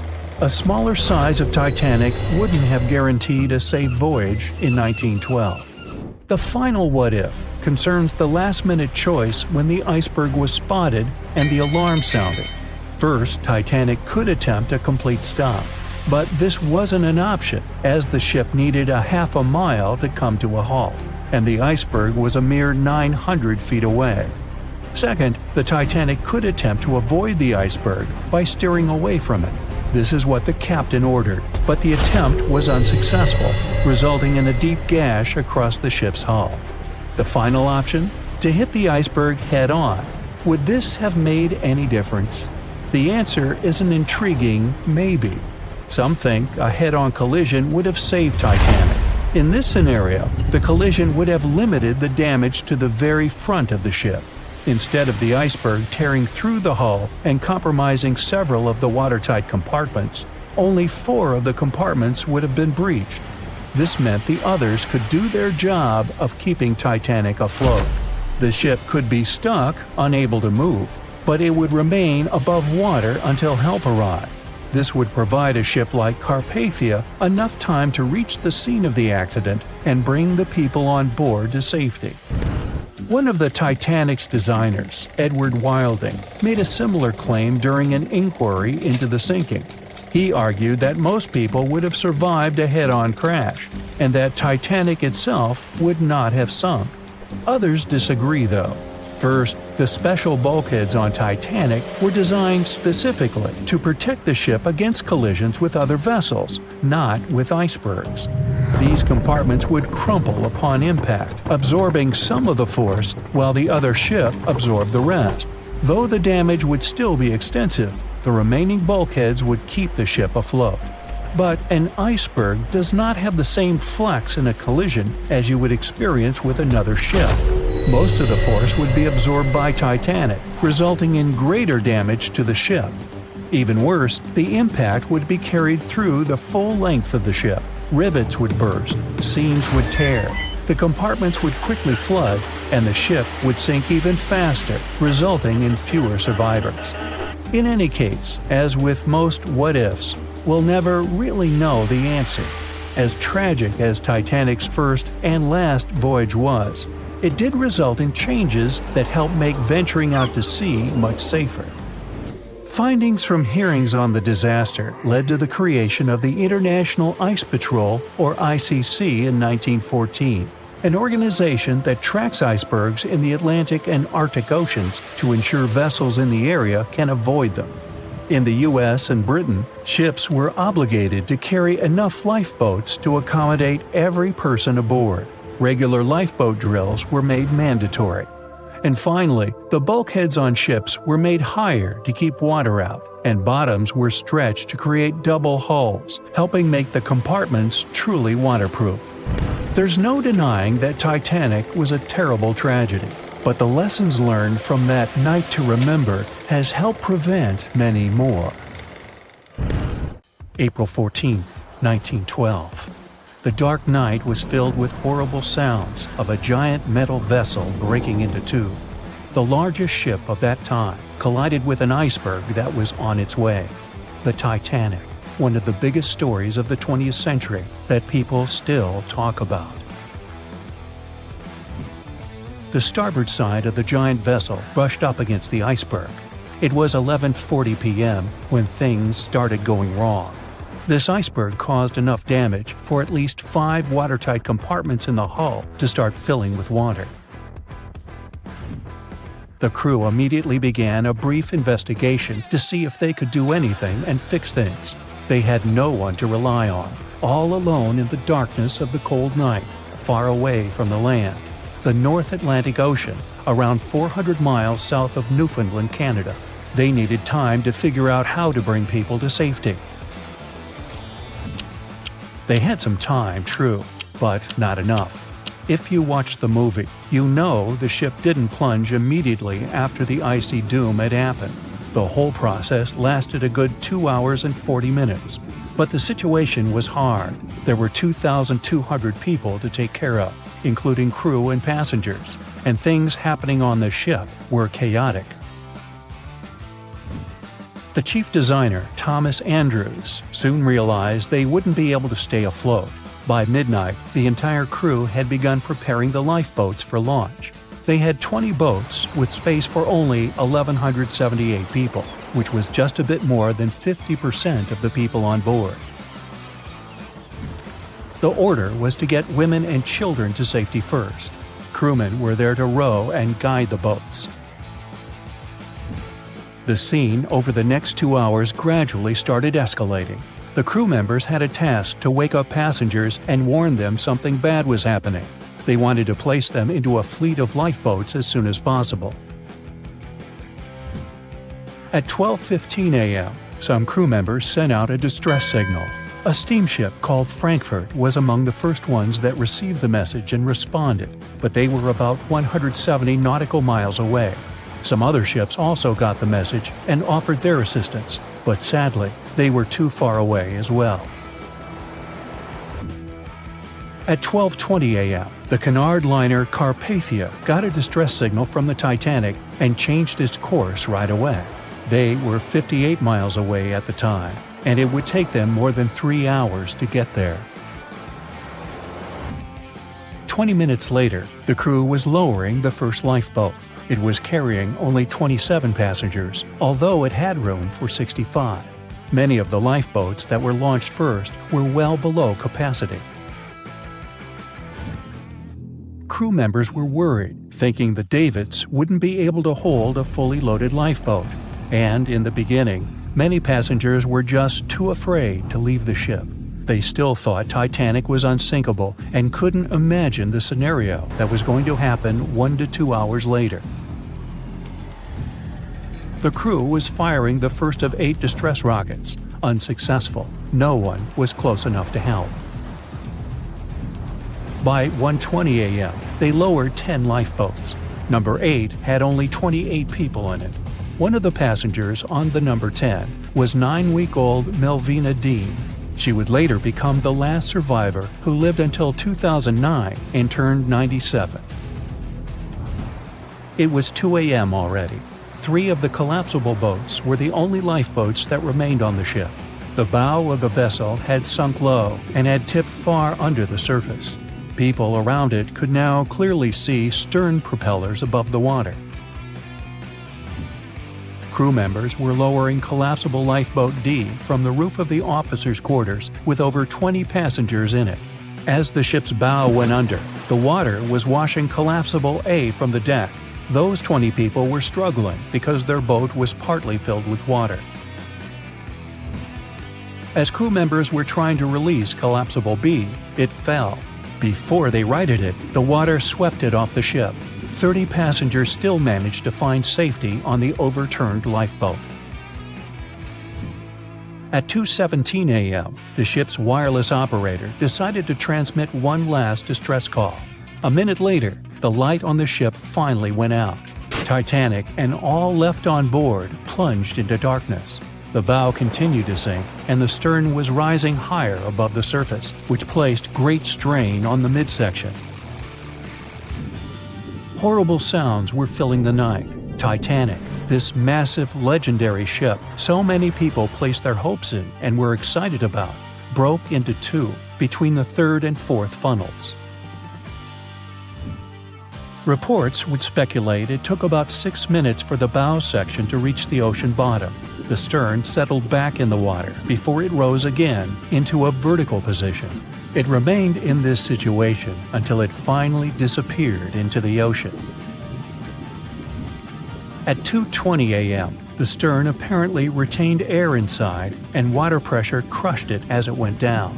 The stern landed about 2,000 feet away from the bow. People consider the Titanic the fastest ship in the world. They thought it was unsinkable because 4 of its compartments could be flooded, and that still wouldn't cause a critical loss of buoyancy. Its life was problematic since its beginning. While the ship was leaving port, it moved within a couple of feet of the steamer New York. It managed to safely pass by, which was a huge relief for all those worried passengers massed on the ship's decks. Titanic sailed off on the 10th of April. Its first journey was across the highly competitive Atlantic route. On the launch day, the Titanic became the biggest movable object in the history of humankind, 882 feet long, 92 feet wide.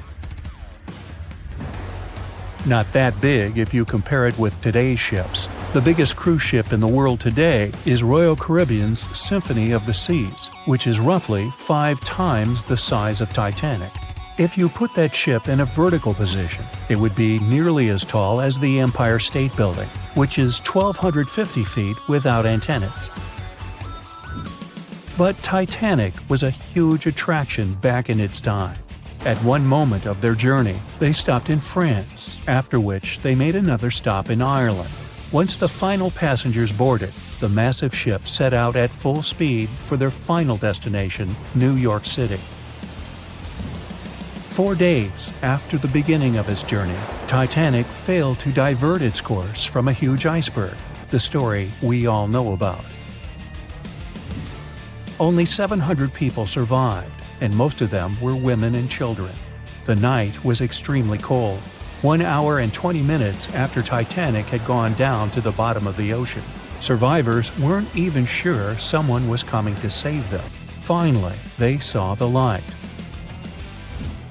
It was Carpathia coming towards them. They came for the people in the lifeboats. The crew brought them aboard and pulled a handful of other passengers out of the water. Many ships tried to contact Titanic a few hours after it sank. Their messages were never returned. Later, when there was an investigation of what really happened, they discovered the Leyland liner California had been less than 20 miles away when Titanic was sinking. But the crew didn't hear the distress signals coming from Titanic because their radio operator was off duty. Countries from both sides of the Atlantic were shocked and horrified when they heard details of what happened to Titanic. They decided to make changes to ship operations, rules that would help avoid such events in the future. They held the first International Convention for Safety of Life at Sea, where they adopted rules for every ship to have lifeboat space for each passenger on board. Also, lifeboat drills became mandatory. They also decided to establish an international ice patrol. Its main role was to monitor icebergs in the North Atlantic shipping lanes. Ships also needed to maintain a 24-hour radio watch. Titanic wasn't built alone. Because of the size of this magnificent ship and all the new equipment it required, it would have been too expensive as a one-off. So the team built the Titanic alongside 2 sister ships, and both of them had eventful lifetimes. RMS Olympic came first. It was launched in 1910, and for a whole year was the biggest liner in the world. The Britannic was another sister ship that sailed for a while before it too ended down on the ocean bottom. But only Titanic became a legend and one of the most fascinating stories of modern history. The year was 1854, and the SS Arctic, the fastest passenger liner of its time, set out to cross the Atlantic. As it sailed through the misty veil, it slowly disappeared into the unknown. The Collins Line, an American shipping company, was started in 1818 and only began seriously trading in the transatlantic by 1835. Its steamships crossed the Atlantic from Liverpool to New York within just 10 days. Doesn't sound like a great speed today, I know, but back then, the same thing took other ships several weeks.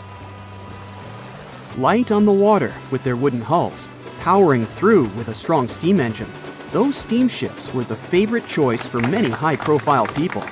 What could go wrong with such an advanced ship, they thought.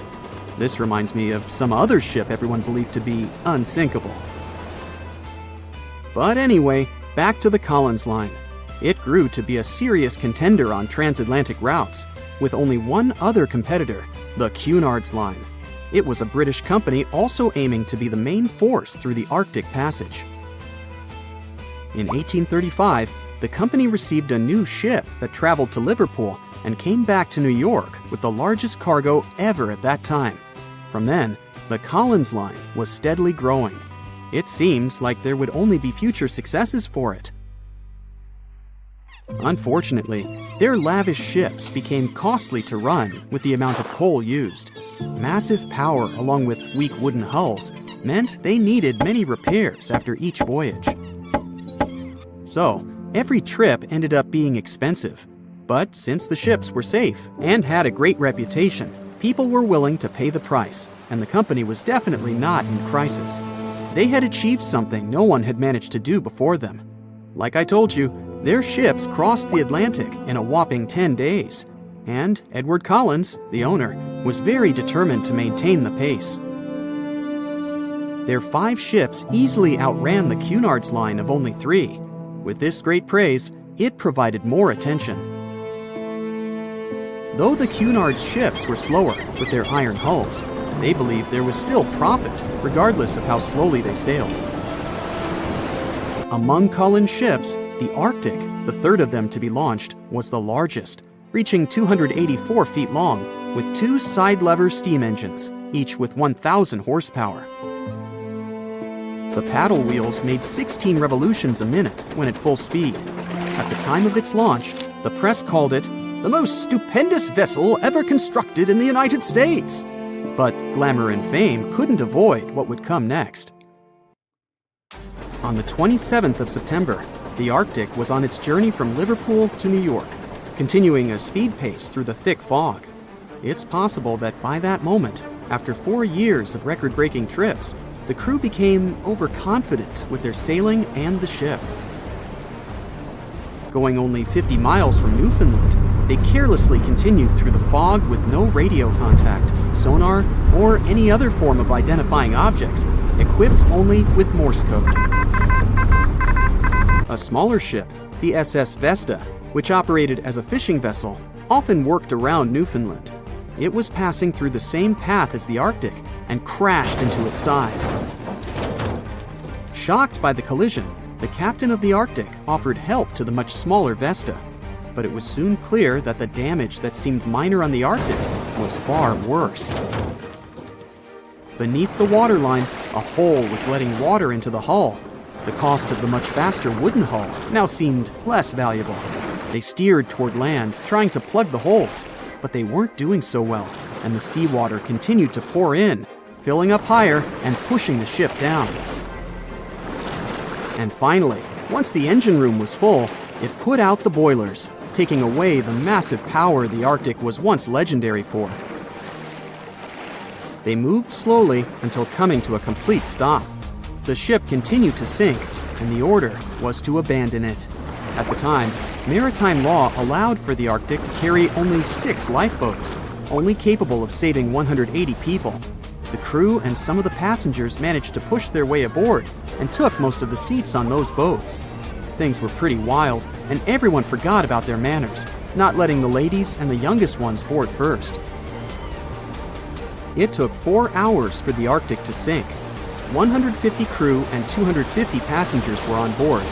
Those that weren't able to find a lifeboat made a desperate attempt to build their own rafts from parts of the ship. 2 days later, only 3 boats made it safely to the shore. The other 3 were never found. Believe it or not, the rescue party also saved some people that had been clinging to the wreckage for 2 days. Unlike the crew, the captain went down with the Arctic, but amazingly survived. He would be only one of 85 people that made it, out of the 400 on board. When the news arrived 2 weeks later, the public responded with great sadness to the losses. Great anger soon followed towards the poor safety measures in the crew. The press published demands to change the laws for more lifeboats. It only made sense to have enough for every person on board a ship. But they ignored those requests. This neglect would lead to more disasters in the future. Enough lifeboats would only come into maritime law some 60 years later, after the disaster of the Titanic. Edward Collins' wife and 2 children were also aboard the ship and didn't return. He was heartbroken, but didn't stop running his business. The Collins line still had a reputation to uphold, the biggest, fastest, and most luxurious on the Atlantic. Edward Collins would now build an even better ship than any other. It was named the Adriatic, and it was the largest ship in the world, 354 feet long. With 2 alternating steam engines that had never been built of this size. These steam engines at the time were at the height of engineering, though today you can only see them in models and toys. With the new addition of 2 masts, the Adriatic would also be able to sail if needed. Luckily, they made some lessons from the disaster of the Arctic. But before their new ship, the Adriatic, was built, another disaster had occurred. The sister ship of the Arctic had also sunk. They believed this second ship was desperate to stay in front of the Cunard's line and hit an iceberg somewhere during the race.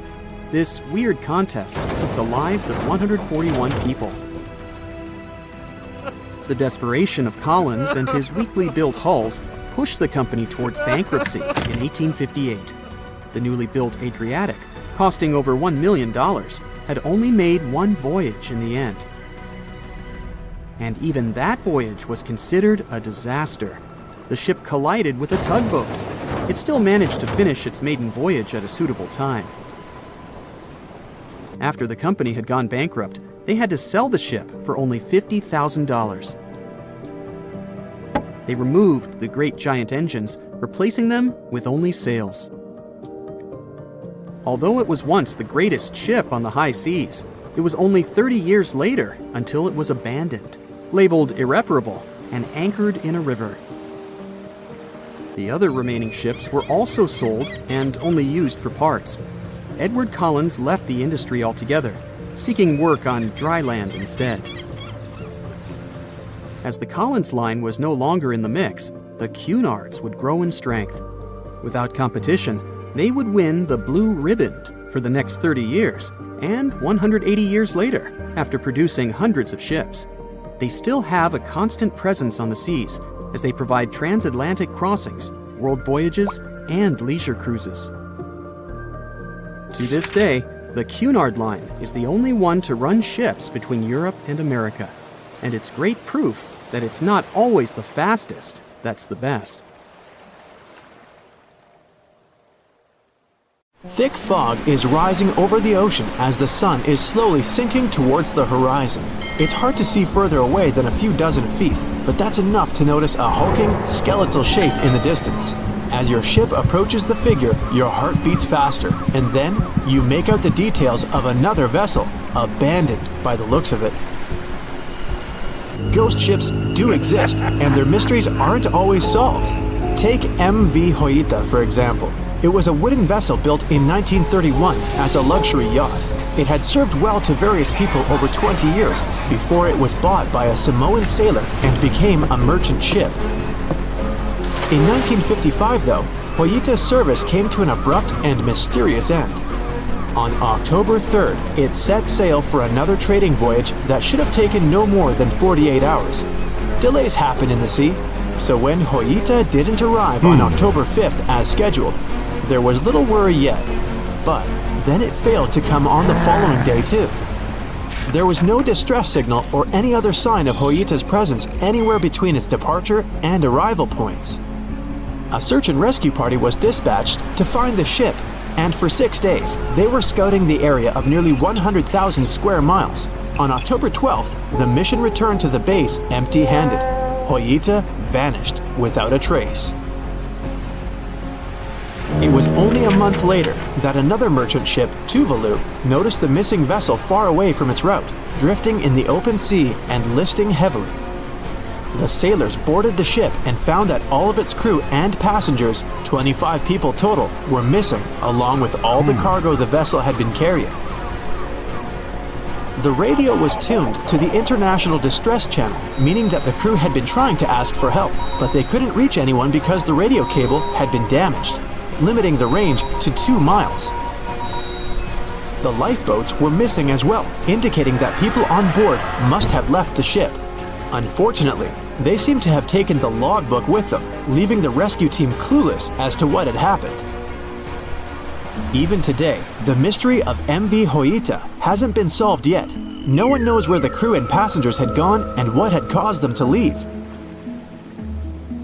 SV Carol A. Deering wasn't a ghost ship in the usual sense of the word. There were no sightings of it in the open sea. Instead, it was found on the shore, but the circumstances of it running aground are a puzzle shrouded in mystery. Carol A. Deering was built in 1919 in Maine, and it was a large vessel made for commercial voyages. Unfortunately, despite its large cost of construction, it had only served for a year before its last trip. July 19, 1920. The ship was traveling from Puerto Rico to Rio de Janeiro via Newport News to deliver a cargo of coal. It was almost halfway to the final destination when the captain fell seriously ill, and the crew turned back to drop him and his son off and replace the captain. The voyage went without incident, but when it came to Barbados in December to resupply, there were strange moods among the crew. The first mate didn't seem to be happy with the new captain. No one paid much attention to it back then, when they probably should have. The last sighting of Carol A. Deering at sea was on January 28, 1921, when a lightship noticed it off the coast of North Carolina. There was some commotion on the quarterdeck of the ship, where the crew were normally not allowed. Then, another vessel sighted it, but there was already no one on the decks. On January 31st, the merchant ship was found hard aground in the Diamond Shoals, a site notorious for numerous shipwrecks that had been occupying there for centuries. When the search and rescue party boarded the ship, they found it abandoned, the log and personal belongings of the crew gone, along with the 2 lifeboats. There is still no answer to what happened on board of Carol A. Deering that January, although the most popular version was mutiny. Maybe we'll never find out the truth though. SS Beimo is perhaps one of the most notable ghost ships in history. This large cargo steamer was built in 1914 in Sweden and plotted its way dutifully over 16 years, trading provisions for pelts with native tribes of Alaska and Canada. But then, on October 1st, 1931, Beimo got caught in pack ice. At first, it seemed the crew would be able to wait it out and continue on their route because the ship broke free in a couple of days. But in less than a week, it became caught again, this time for good. In another week, a rescue party was sent to fetch 22 of the Beimo's crew, while another 15 remained behind to wait through the winter if necessary and get the ship back. But a month later, after a powerful blizzard struck their camp, the sailors went out of their shelters only to find the ship gone. Luckily, a few days later, a native hunter told the Beimo hadn't been lost yet. He'd seen it about 45 miles from where they had been stationed. They managed to track it down, but decided the ship wouldn't survive the winter. So they took the most valuable cargo from its hold and abandoned it. They were wrong though. SS Beimo did survive that winter, and many more that followed. When the ice broke, it sailed away on its own, drifting listlessly along the shores of Canada and Alaska. There were numerous sightings of the ghost ship, sometimes adrift in the open sea, and at other times stuck in the pack ice again. People attempted to board and salvage it, but weather conditions or lack of equipment always prevented them. SS Beimo was last sighted by native Alaskans in 1969, 38 years after its abandonment. What became of it later remains unknown. The story of SS Orang Maidan is one of the most puzzling and harrowing ghost ship stories of the 20th century. No one even knows for sure if the ship even existed in the first place. It wasn't recorded in Lloyd's Shipping, the International Register of Ships, which makes it either a tall tale or a vessel that avoided being officially recognized for some shady reasons. In any case, the accounts as to what happened to the Maidan vary. According to most reports, it was carrying some unknown cargo in the Indonesian waters when a distress call was received by another ship in the vicinity. The officer on duty heard an SOS message, but its contents are different depending on the accounts. The message did not repeat, and the crew of Maidan didn't answer to any attempts to contact it back. The ship that received the distress call hurried to the rescue, but they only reached the vessel the following day, when it was already drifting and slightly listing. When the rescuers boarded the ship, they found that none of the crew had survived.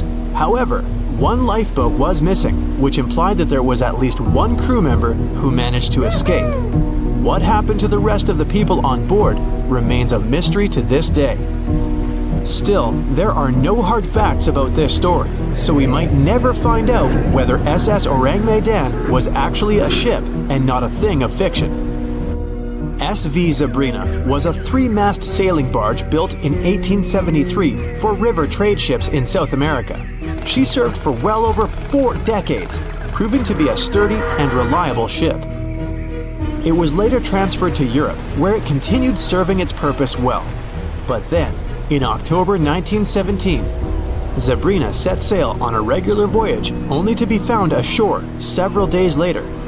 Mysteriously, although the ship was perfectly intact, the entire crew of 5 and the captain were gone. There is no direct evidence or hard facts as to what really happened that day.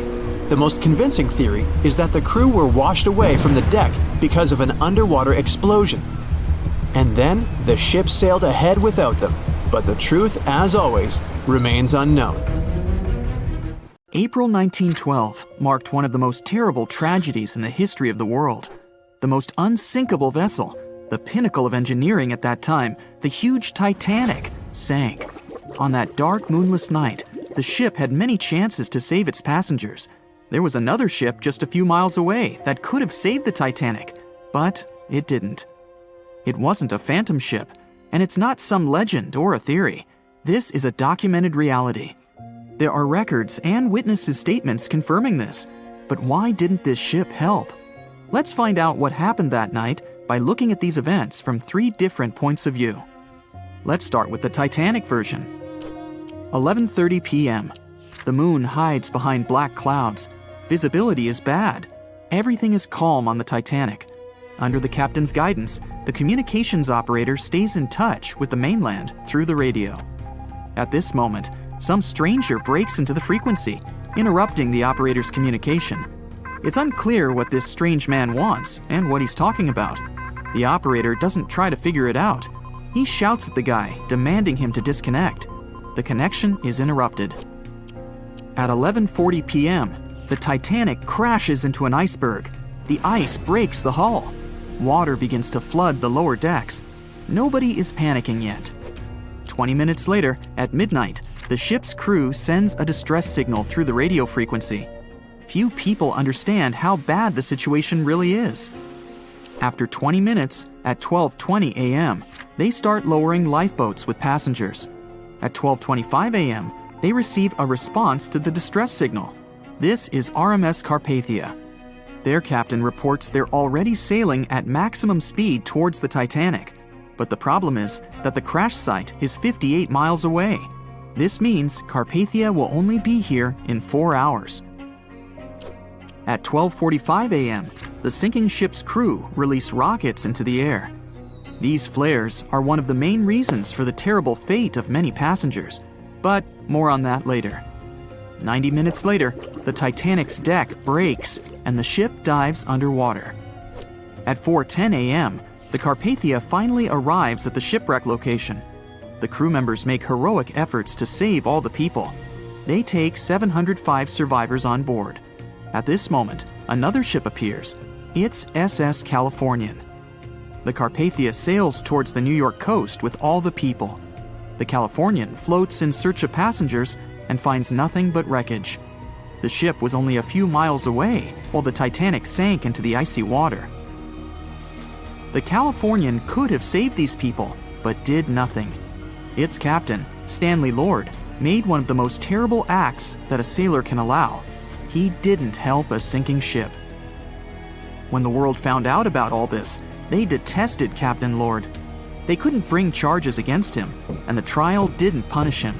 But his career was ruined entirely, as no other ship company would hire him. Despite this, he never confessed he had been guilty. Before he passed away, the captain said it hadn't been his fault. If this was true, then what happened there? This brings us to the Californian version. It's the night of April 14th. The Californian is sailing in the cold waters of the North Atlantic. The ship gets into a section with a lot of icebergs. At 10:10 p.m., Captain Lord stops the ship. It's too dangerous to move around this area, as they can damage the hull. At 11 p.m., the ship starts drifting. It's impossible to move in such conditions with such poor visibility.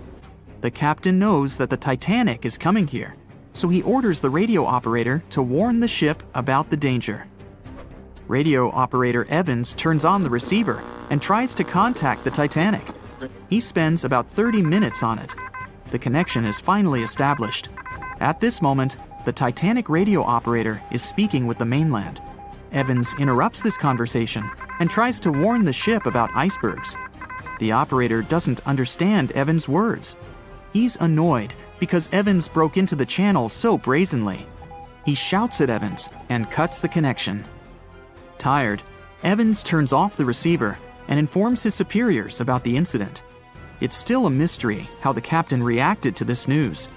He probably thought the Titanic knew about the danger. He lets Evans go to bed.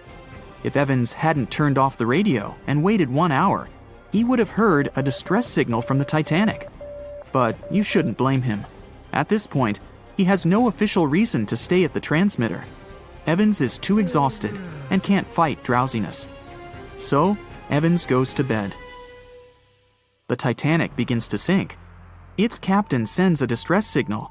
The operator on board the Carpathia catches it, but the Californian doesn't, since the receiver is turned off.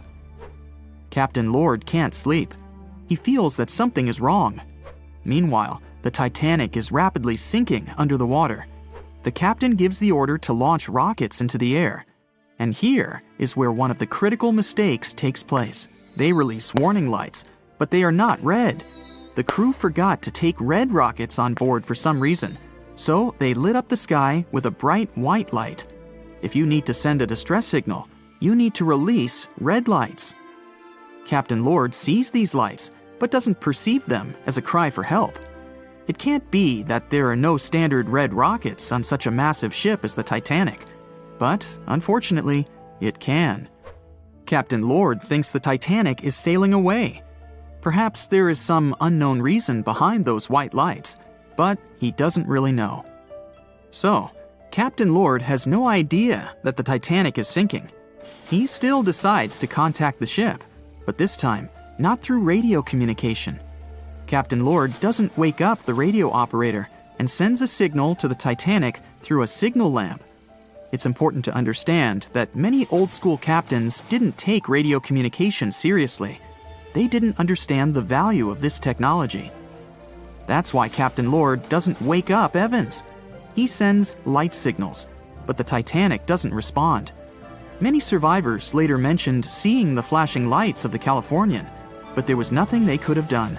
The ship's crew doesn't hear their cries for help.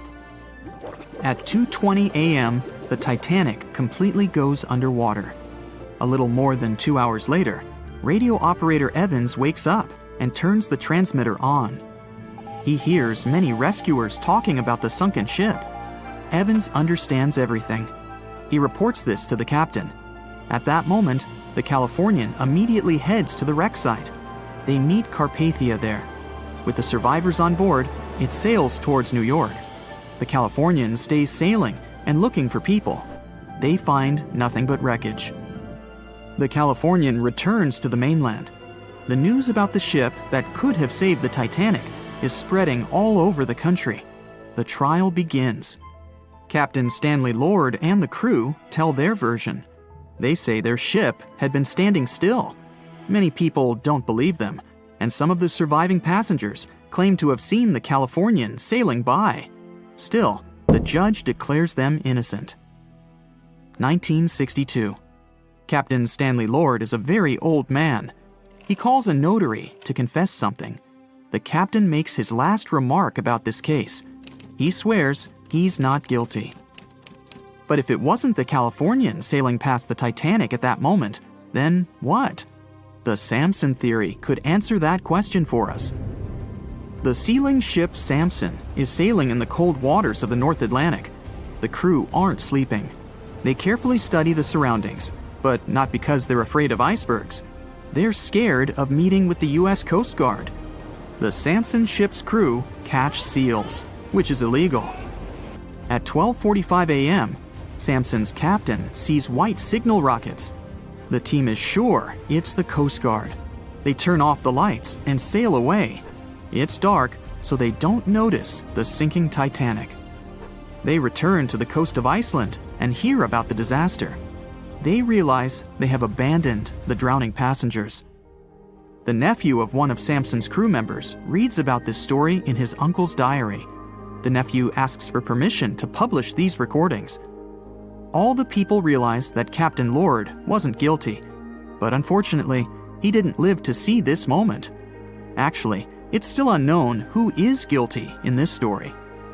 2 ships were nearby the Titanic. Their captains were adequate people. They would have helped save all the passengers. Their fault was that they couldn't understand what the Titanic wanted on that dark night. Someone forgot to put red flares in the box. This small but fatal detail was one of the leading causes of the tragedy. On April 10th, 1912, the RMS Titanic set sail from England. But this wasn't the launch of a regular ship. The Titanic was the largest liner ever built at the time. It was 882 feet long. That's nearly the size of 3 soccer fields. And measured from the hull to the top of the smokestacks, the ship was an impressive 175 feet tall. That's the size of a 17-story building. Deemed unsinkable, it took 3,000 workers almost 3 years to build. But a mere 4 days into its very first voyage, at 11:40 p.m., the ship collided with an iceberg and was lost beneath the waves of the Atlantic Ocean. It took the liner only 2 hours and 40 minutes to sink. And of more than 2,200 passengers and crew members on board, only 706 survived. The wreck would remain lost for another 73 years, hiding its many secrets within the frigid Atlantic waters. And if it wasn't for a man whose whole life had been devoted to exploring the sea, the giant ship might have remained lost for a lot longer. That man was Robert Ballard. As a child, Ballard was obsessed with the ocean. This fascination started when he was just 12 years old. That's when he watched a film adaptation of Jules Verne's science fiction novel, 20,000 Leagues Under the Sea. It had everything to spark a young person's imagination, from adventure and strange creatures to a powerful underwater vehicle called the Nautilus. It could travel anywhere in the world you wanted to go. From that moment, life on dry land was no longer in Ballard's future. When he was 23, he was assigned to the Deep Submergence Group. There, he helped develop techniques to search the ocean floor. His biggest accomplishment was the creation of Alvin. It was a small, easy-to-maneuver submarine that could carry 3 people. It also featured an external mechanical arm designed to gather underwater samples while the crew remained safe and dry inside. Alvin the submarine quickly proved useful for a variety of tasks.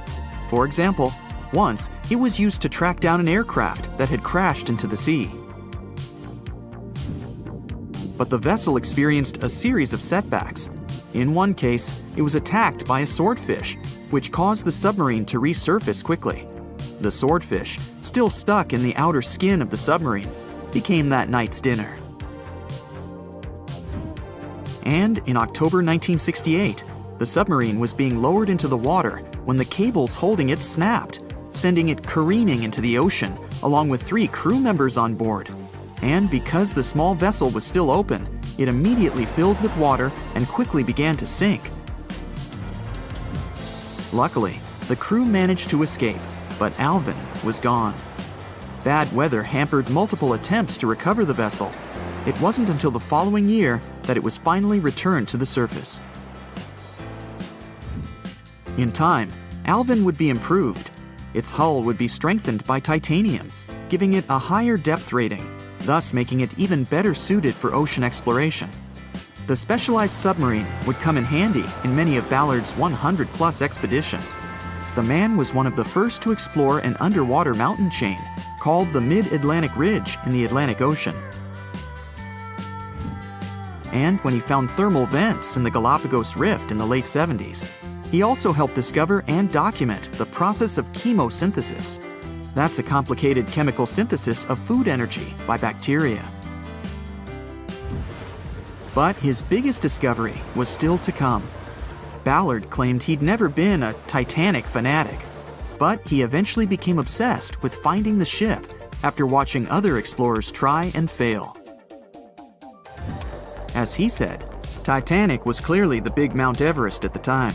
Many others had tried, many that I thought would have succeeded, or should have succeeded but didn't. Ballard began thinking about finding the ship as early as 1973, and 4 years later, he actually made an attempt. He used the deep-sea salvage vessel Sea Probe, which was a drill ship equipped with cameras and sonar.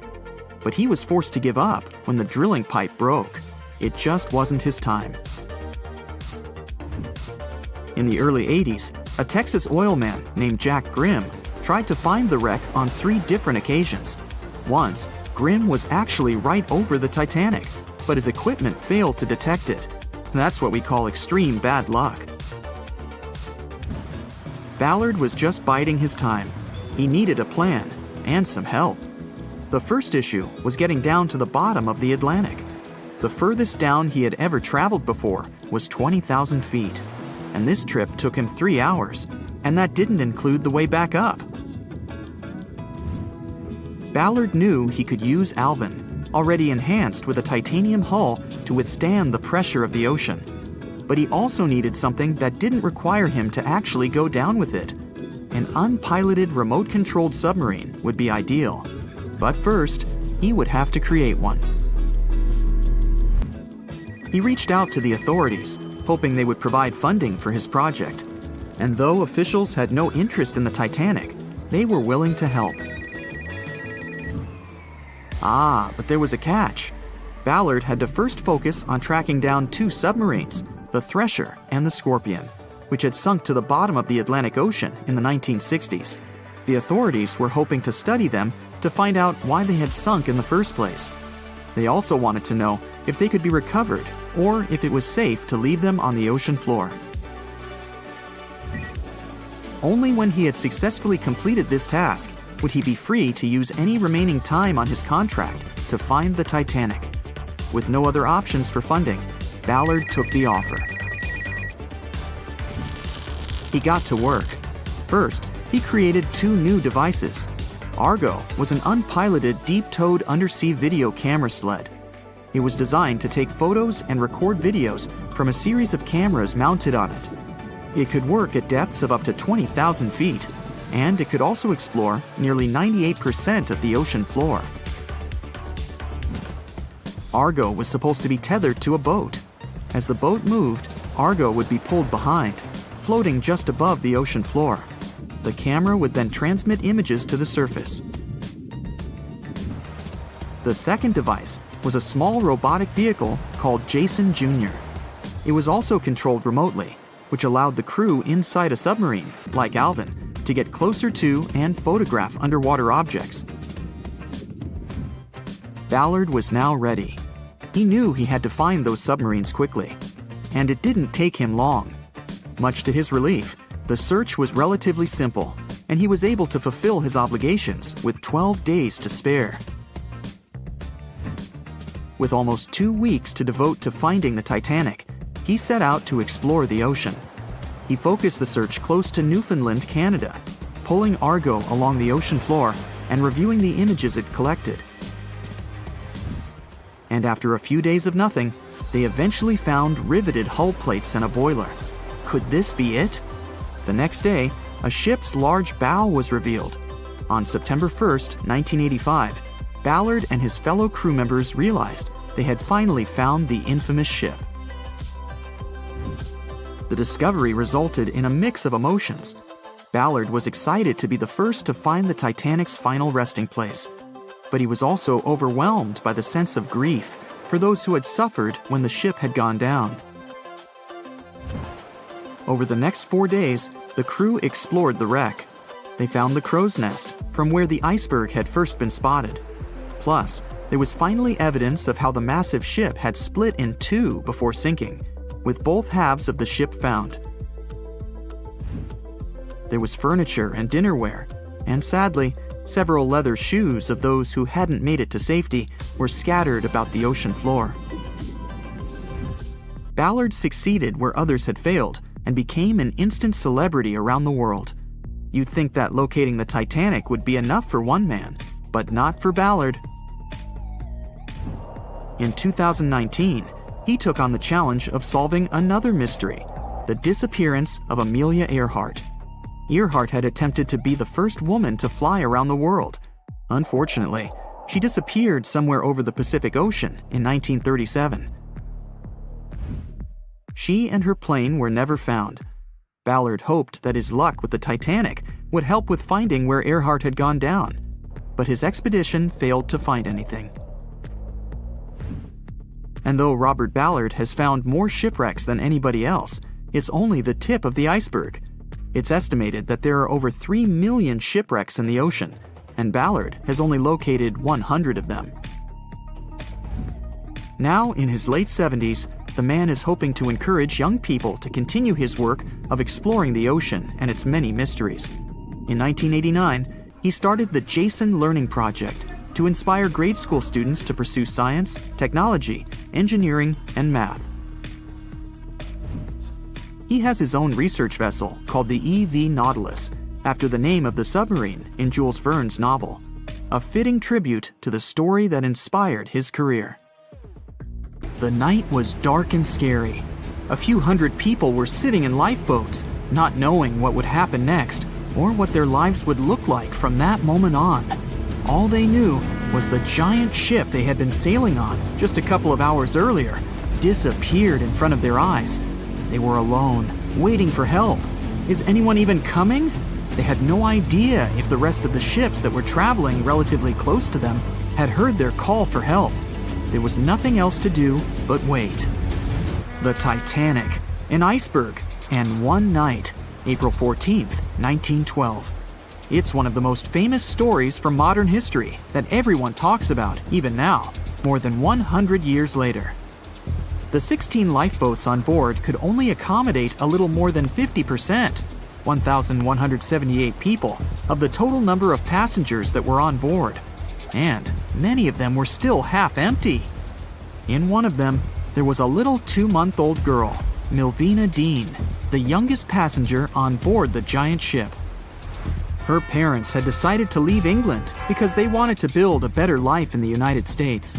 Her father had some family in Kansas, and he hoped they could start their own business there. The Dean family didn't actually choose to be on board this giant legendary liner, but because of a coal strike, they got transferred there, so they boarded it at Southampton as third-class passengers. Milvina's father felt when their ship hit the iceberg on that cold and seemingly peaceful night. He immediately went up to investigate.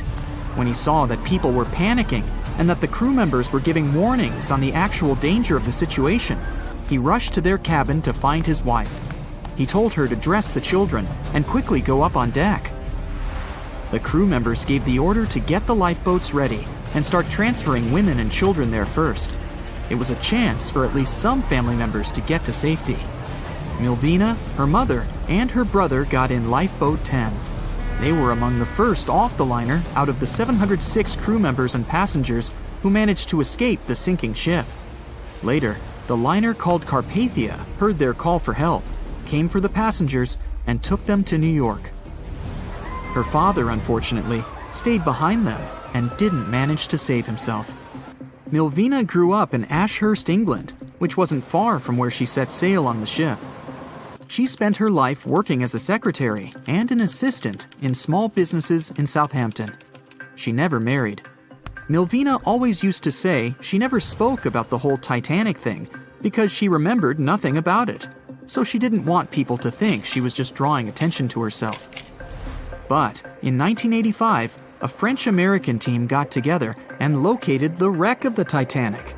It was around 370 miles east of Mistaken Point, Newfoundland, in water that was more than 2 miles deep. That's when they confirmed the ship split in two. For decades, people believed the ship sank in one piece. They thought the only significant damage was the damage the hull got from its contact with the iceberg. In reality, it broke in half, right between its third and fourth funnels. It happened shortly before the ship disappeared under the surface of the water, and the whole thing, starting from the moment when they hit the iceberg, lasted around 2 hours and 40 minutes. People didn't pay that much attention to the Titanic until this team of researchers found the wreck. In the last year of her life, she sold some of her family's possessions at auction to pay for her stay in a nursing home. The items she sold also included a suitcase filled with clothes that her family got when they arrived in the US, and compensation letters her mom got from the Titanic Relief Fund. The compensation letters outlined the financial aid that certain passengers received who had survived the loss of their loved ones. She lived until the age of 97 when she caught pneumonia. She was the youngest of the 705 people that survived the whole event. The Titanic was the world's largest ship. Since it was so big, some thought the vessel should have had 4 exhaust stacks. But Thomas Andrews, the man who designed the ship, believed that only 3 were necessary. So, the Titanic basically had one purely decorative stack. 2,200 people were on board when the ship sank. There were 908 crew members, and the maximum number of passengers on board, which was 3,500. As you probably saw in the movie, there were different classes of passengers. The estimated overall wealth of those in first class was about $500 million, and researchers estimated $6 million worth of things went down to the ocean bottom, together with the ship. In first class, this liner was a place of luxury. It had 4 restaurants, 2 libraries, 2 barber shops, reading rooms, and a photographic darkroom on board. There was also a heated swimming pool, but only first-class passengers could use it, at a price of 1 shilling a time. The ship also had Turkish baths and electric baths, and passengers could use each for 4 shillings at a time. The cost to build this massive giant was $7.5 million, but that was back in 1912. Today, it would be about $200 million. First-class tickets cost $2,560 at the time, which is today's equivalent of $61,000. What would you get in these expensive cabins? A sitting room, 2 bedrooms, 2 wardrobe rooms, and a bathroom. Would you pay that much for those luxuries? Teams of researchers still haven't explored many areas on the Titanic. It's still very, very hard to access them with underwater vehicles.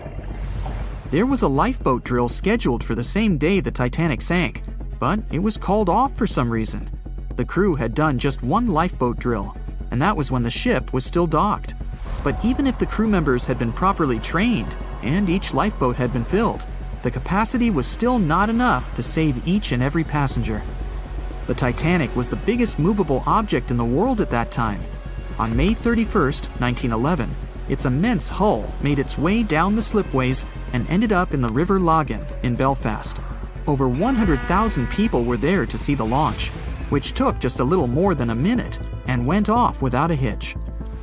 The people who were in charge of the ship immediately towed the hull to a mammoth fitting-out dock. Thousands of workers spent most of the next year there working hard, building the decks and constructing all those luxury interiors that gave the Titanic its specific look. They were also installing the 29 giant boilers that would power the ship's 2 main steam engines. All that to get the title Unsinkable. The ship had more than just one fatal flaw. You may have heard of one of its design flaws. The airtight bulkheads weren't completely sealed on top. This allowed water to flow from one compartment to another, which eventually sank the liner. And Titanic had more flaws. High sulfur content, cold temperatures, and high speeds largely affected the steel of the vessel's hull and the iron of its rivets. The steel here shattered, while the rivets popped out relatively easily. This was the reason the Titanic sunk 24 times faster than we'd expect. There are many theories about what really led to the sinking of such a giant. And one says a full moon from a couple of months before could be one of the reasons. It may have created very strong tides that sent a flotilla of icebergs southward. This was right in time for the Titanic's maiden voyage. Research says an optical illusion prevented the ship from getting help. One famous British historian, Tim Moulton, thought the atmosphere on the night of the sinking created specific conditions that made it very hard for the crew members to spot icebergs. They partially caused something called super refraction. The extraordinary bending of light causes miraging, and several ships in the area recorded it.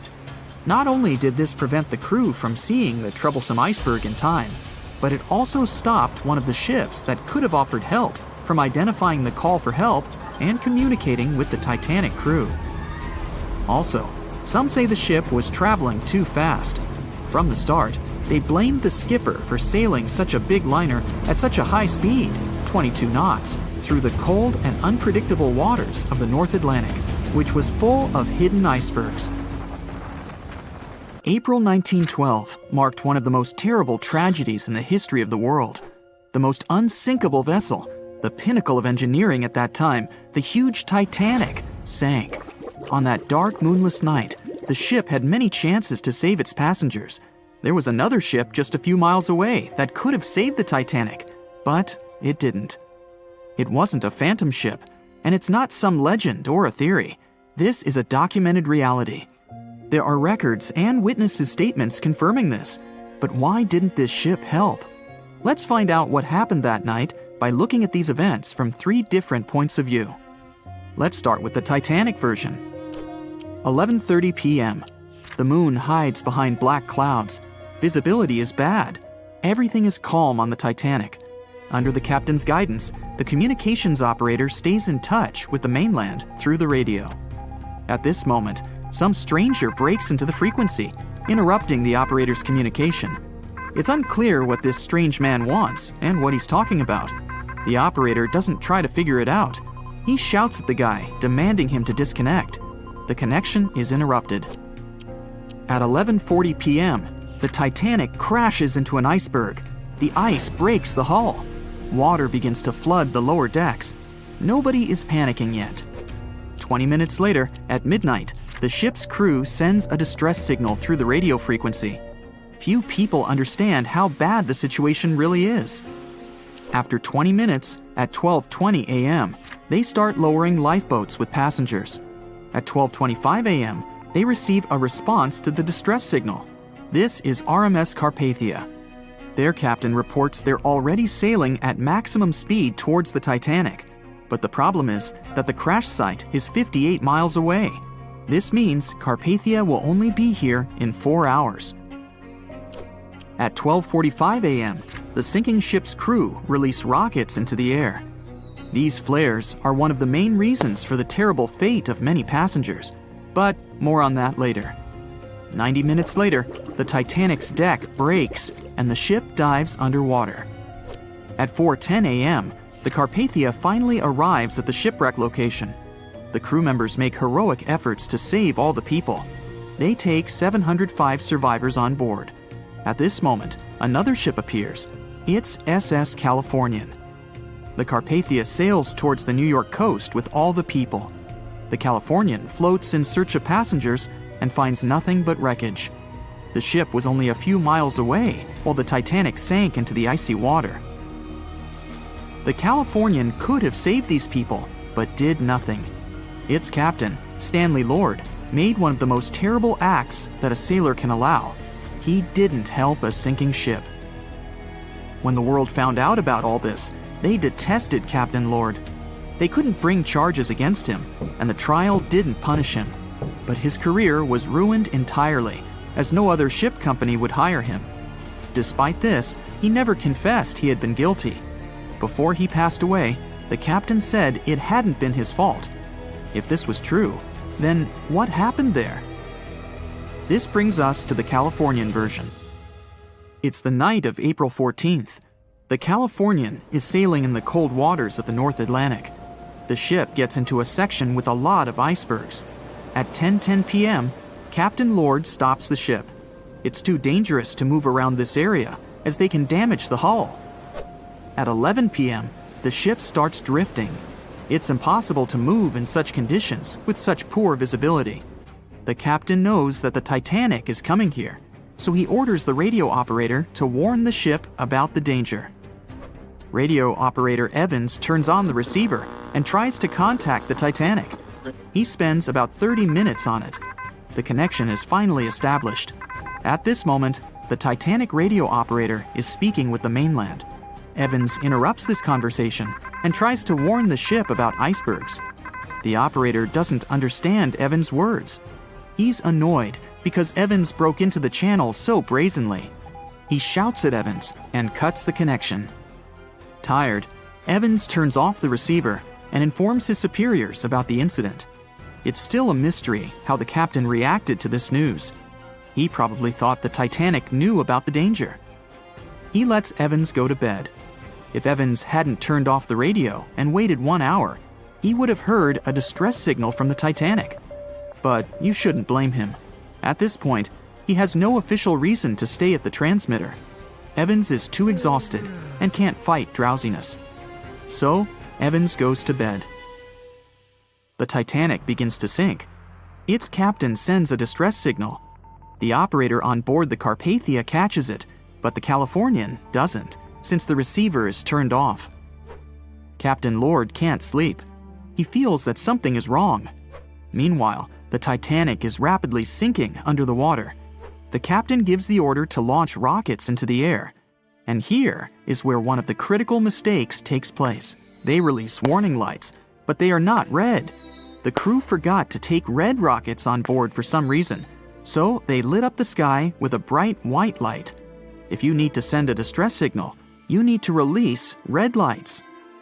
Captain Lord sees these lights, but doesn't perceive them as a cry for help. It can't be that there are no standard red rockets on such a massive ship as the Titanic. But, unfortunately, it can. Captain Lord thinks the Titanic is sailing away. Perhaps there is some unknown reason behind those white lights, but he doesn't really know. So, Captain Lord has no idea that the Titanic is sinking. He still decides to contact the ship, but this time, not through radio communication.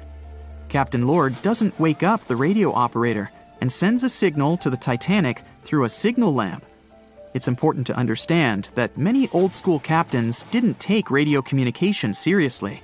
They didn't understand the value of this technology. That's why Captain Lord doesn't wake up Evans. He sends light signals, but the Titanic doesn't respond. Many survivors later mentioned seeing the flashing lights of the Californian, but there was nothing they could have done. The ship's crew doesn't hear their cries for help.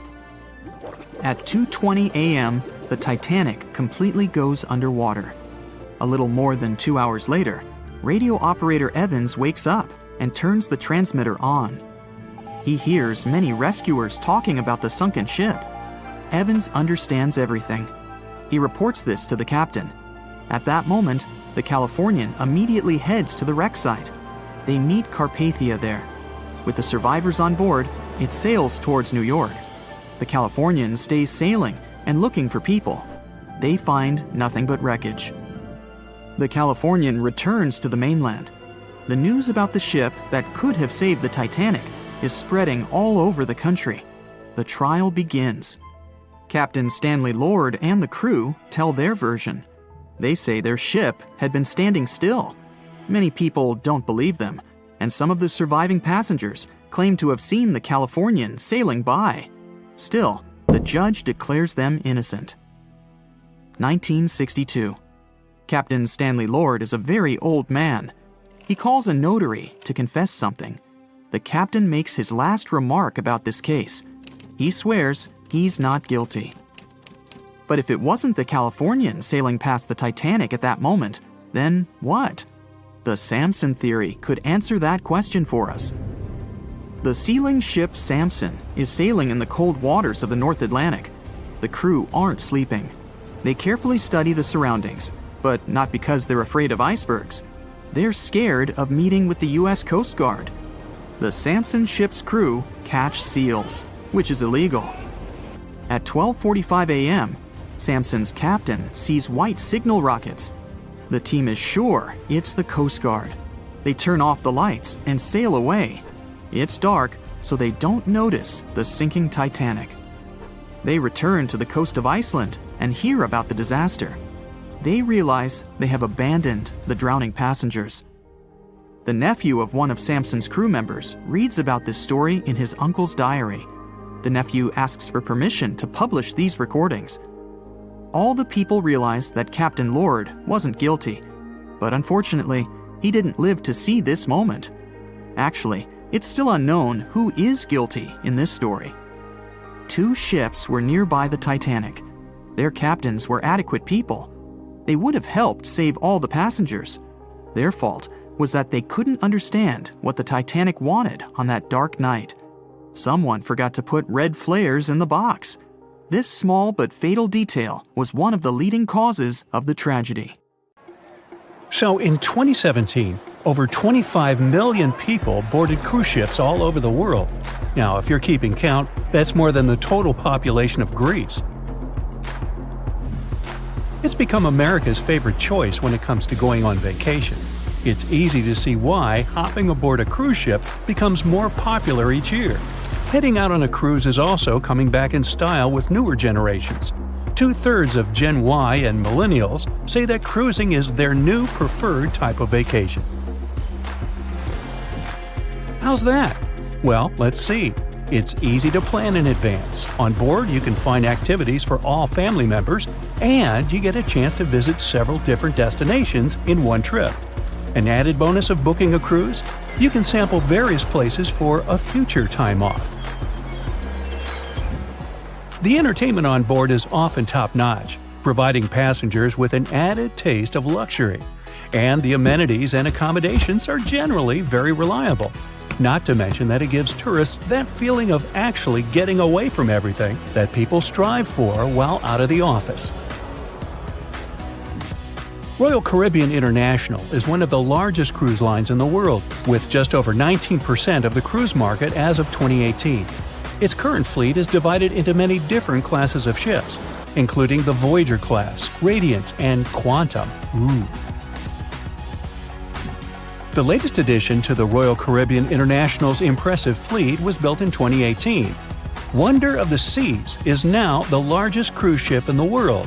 Since this spectacular liner has just had her maiden voyage in March 2022, let's look at some of the incredible perks it has to offer its passengers. For starters, the boat is so big that it had to be split into neighborhoods. Well, it figures since Wonder of the Seas can accommodate almost 7,000 passengers. Fond of New York? Well, no worries. Wonder of the Seas has a central park of its own, with an estimated 10,000 plants to check out. The ship's central park is a feature of all Oasis-class ships, being one of the so-called neighborhoods. Let's look at some other areas, shall we? Like this boardwalk, a place that includes an arcade, a candy store, and a sports bar. It's best suited for long walks. There's a pool and sports zone on Wonder of the Sea. These areas feature the ship's numerous pools and hot tubs. There are many activities to check out on the sports court. Then there's the Royal Promenade, or Promenade if you prefer. That's the main road on Wonder of the Seas, with bars, lounges, and places to grab a cup of coffee, or a luxurious latte. The entertainment neighborhood is the focal point for leisure activities on the ship. Here, guests can find a comedy club, an ice skating rink, and even a theater. The spa and fitness area is a tranquil zone with a huge array of treatments available. The fitness center is free of charge, by the way, so there's no excuse for guests to skip a leg day. An extra 8th zone was added to Wonder of the Seas. It's called the Suite Neighborhood. This is an exclusive area designed for guests staying in the suites. Oh, now I get it. It's located at the top of the ship. Guests here have designated staff members called Royal Genies. Yeah, if you rub a lamp in your suite, they appear. Nah, not really. The genies are similar to butlers. They can cater to just a few cabins. Of course, the cruise line wants to divert other guests from asking these crew members various questions and taking their time. That's why the genies don't wear name tags in public areas. As for its itinerary, Wonder of the Seas was initially supposed to be homeported in China, but Royal Caribbean decided to move the liner to the United States. In March 2022, the ship started its journey with 7-night Eastern and Western Caribbean itineraries. In May 2022, Wonder of the Seas is scheduled for a trip to Europe, with Western Mediterranean cruises from Barcelona and Rome planned for its guests. Passengers will also be able to visit Palma de Mallorca, Spain, and Capri, Italy.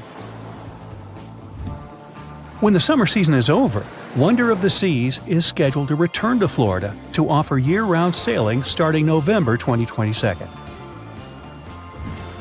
And by the way, there is no truth to the rumor that a special cruise only for highly allergic and hay fever sufferers will be called the Wonder of the Sneeze. Nope, not at all. Now, it's hard to imagine a ship so massive that can accommodate so many amenities on board. For example, the Titanic was the largest ship of its time, measuring 882 feet in length. And Wonder of the Seas is not only 1,188 feet long, it's also 36% taller and 34% wider. Speaking of lifeboats, which I am about to, Titanic had a mere 20 lifeboats on board, which was tragically not enough to fit all the passengers after the ship hit the iceberg. But Wonder of the Seas has an even smaller number of lifeboats, 18 to be precise. Sounds weird and dangerous? Well, not really, given that each of these lifeboats can accommodate up to 370 people. It means that all the passengers and crew members, an estimated 8,000 people if fully booked, are going to be safe in case of an emergency. If we could somehow have a race between the two ships, well, Titanic was in fact the faster ship out of the two, beating Wonder of the Seas by 1 knot per hour. Cruise ship passengers today are more interested in the experience rather than the speed of the boat itself. That's why how fast a ship can travel is not an extremely important aspect nowadays. In terms of costs, Titanic cost around $7.5 million at the time of its construction. It's the equivalent of about $200 million today. How about Wonder of the Seas? Well, it cost a staggering $1.35 billion to build, making it 6 times more expensive than the Titanic. How about we compare ticket prices?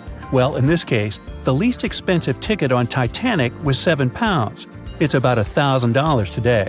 The cheapest ticket on Wonder of the Seas is currently $423, but prices may vary depending on the location, season, itinerary, and how much you tip your royal genie. And I know you were going to ask, how about icebergs? Well, Titanic steamed in the frigid North Atlantic, where you had to be on the lookout for those. Wonder of the Seas will be cruising the balmy Caribbean, where the worst thing you can hit on is 17 and blackjack. Oops, busted. Anyway, set side by side with its other sisters from the Royal Caribbean Fleet, Wonder of the Seas is equally as impressive. The company's earliest ships could host about 2,500 people. This included passengers and the staff. Such ships were Splendor of the Seas, Legend of the Seas, and the smallest of them all, Thumbelina of the Seas. No, wait, that should be Empress of the Seas. Oops, my bad.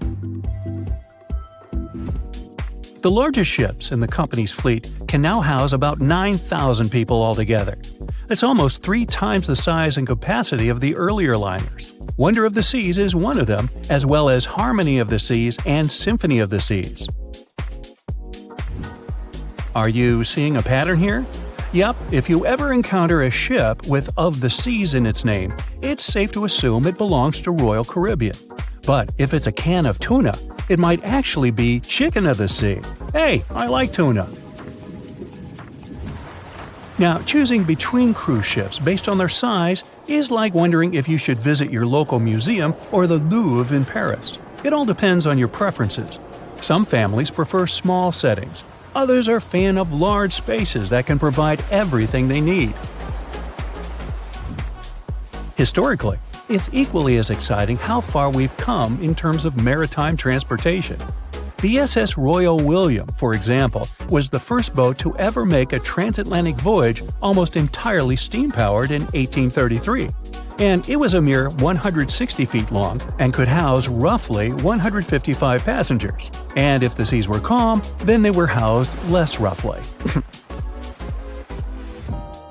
Similarly, the first modern megaship in the world was the MS Sovereign of the Seas. Launched in 1987, it was only 888 feet long and could carry a little under 3,000 passengers. size and capacity are not the single improvements added to newer cruise ships out there. Recent technological developments in artificial intelligence and facial recognition have allowed cruise operators to ensure faster, smoother boarding for passengers.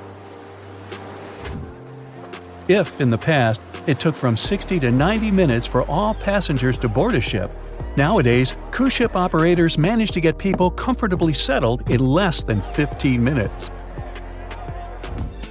Now, I'm sure you're already eager to book a ticket, but let's look into some of the more interesting activities you can try on board Wonder of the Seas.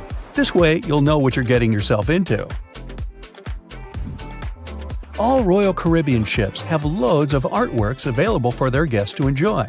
But Wonder of the Seas goes above and beyond, even featuring statues of astronauts in key locations around the ship. You'll find the first astronaut looking through the glass at the promenade, while a second one is busy rock climbing at the boardwalk. The third and last astronaut is more of a movie fan. This statue can be found near the movie screen sitting area. Going astronaut sightseeing is proving to be quite the experience among guests. In the areas with no access to sunlight, Wonder of the Seas features virtual balconies. In case of bad weather, guests can still have a feeling of the outdoors, but without having to hide from wind or rain. Teenagers have a place of their own reserved on the ship. There's a special club with a private hot tub, selfie area, games, and comfortable seating. The inside part of this club features a vending machine, an interesting collection of literature, and tables for foosball. Well, sign me up. Meet Arthur John Priest. No, he isn't famous for being a painter or for discovering some long-lost treasure. He didn't invent some cool gadget or break any world records. No, Arthur John Priest is famous simply for being unsinkable. Proving one can be both lucky and unlucky at the same time, Priest was involved in and survived several mishaps at sea, including the fateful maiden voyage of the Titanic. Priest was not a rich man interested in sailing for pleasure. He was part of the working class, employed as a stoker or fireman, stuck for hours within the hot bowels of large steam-powered vessels. His job was dirty and difficult. He was responsible for keeping the furnaces lit, feeding them coal to ensure enough steam was produced for the engines to work. He had to be careful about not overheating the system or setting fire to the whole ship. The furnaces had to be carefully watched and constantly fed. He breathed it all in a while, working and fighting with the sweat and the dirt. He would often work shirtless because of the heat and was always covered in black coal dust. And when he finally had a break, his shared living quarters were nearby in the same part of the ship. He must have been good at his job though, because he had no trouble finding work. But wherever he went, bad luck seemed to follow. The first incident was a mild one. As a young man, Priest worked on the RMS Asturias. The passenger liner first set sail in 1907, traveling between Southampton in the UK to Buenos Aires in Argentina. At some point during its maiden voyage, the ship suffered a small collision. The damage was bad enough that the ship returned for repairs. Thankfully, there were no reports of any serious injuries. Priest, unfazed, simply went to work on another ship, but his bad luck lingered on the Asturias. In 1914, the Asturias became a hospital ship, helping care for sick men and women around Europe while bringing them home to England. But in March 1917, at just around midnight, the ship was struck by a foreign object. Its hull was breached and the engine room flooded. The captain ordered everyone to abandon the ship, sending crew, patients, and health staff scrambling for the lifeboats. The vessel was still moving, powering through the water because the main controls, located within the flooded engine room, could not be turned off. The captain refused to leave the ship while people were still trying to escape. He was able to aim the Asturias towards Bolt Head, where it finally hit land and couldn't sink. The remaining lifeboats were lowered and the final survivors made it to safety. When they studied the damage on the ship later, the Asturias was declared a total write-off. It might be hard to pin this particular disaster on Priest. After all, he wasn't even on the ship at the time. But it seemed that many of the ships on which he served were destined for trouble. His bad luck followed him to his next job on the RMS Olympic, a massive ocean liner. The Olympic was big, In fact, it had been designed and built as part of the fleet that included the Titanic. But with size came sacrifice. The Olympic was great at moving in one direction, but very difficult to handle when it needed to turn. It was September 1911.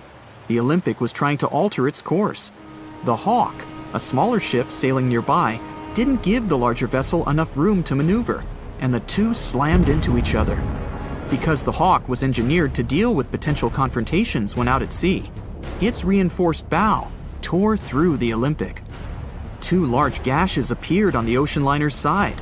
The propeller shaft was badly twisted, and worse, the ship began to take on water. Somehow, the Olympic made it to shore without sinking, and nobody was seriously hurt. Priest had no idea that this was just a small taste of what his future held for him. He next found employment on a brand new ship, a better ship, an unsinkable marvel that was said to be the biggest vessel to have ever been built. Yes, he was going to work on the Titanic. And what a job! It took 29 boilers, requiring 850 tons of coal a day to produce enough steam to power the Titanic.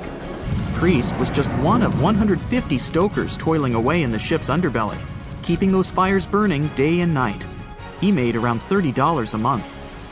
But on April 14, 1912, he would find himself flung from a world of extreme heat to one of blistering cold. At approximately 11:35 p.m., the crew spotted an iceberg. The Titanic tried to avoid it, but the alarm had been sounded too late. 5 minutes later, the two collided. The iceberg tore through the hull, and the once watertight compartments inside were badly ruptured. As the cold Atlantic water flooded in, the ship began to sink. Distress signals were sent, but the closest ship, the Carpathia, was over 3 hours away. In the dark of night and stuck in the middle of nowhere, the crew and passengers panicked. Those who could scrambled for the lifeboats. Others jumped into the icy waters. In total, only 706 survived that terrible night. Priest, at the time of the collision, was down in the ship's lower quarters. He was on break, relaxing from a hard day of work. And as the ship went down, so did his chances of survival. He and his fellow workers were in the most dangerous position on the ship. They had to make their way through a maze of corridors and gangways, some of which were flooded, in a mad dash to the deck. And then they faced the frigid water, jumping in and desperately swimming to safety. The ocean was so cold that Priest even suffered frostbite before finding his way onto a lifeboat. He was one of only 44 stokers to survive that night. After an experience like that, most of us would never set foot on a boat again. But Priest had to work. His next job also ended in disaster. He was offered employment on the HMS Alcantara. It went down in 1916, and Priest was again one of the few to make it to safety. He was badly wounded in the process. But he kept pressing his luck, and his next job as a stoker may have felt eerily familiar. He would be working on a ship built by the same people behind both the Olympic and the Titanic. And this ship, named the Britannic, was the biggest of the three. It was also believed to be a superior vessel, fitted with new safety features after the Titanic sank. For example, it had 48 open lifeboats, 46 of which were the largest ever used on a ship before. 2 of these were even motorized and equipped with special communication devices. The good news? The Britannic survived its first trip without incident. It was already doing better than the Titanic ever did.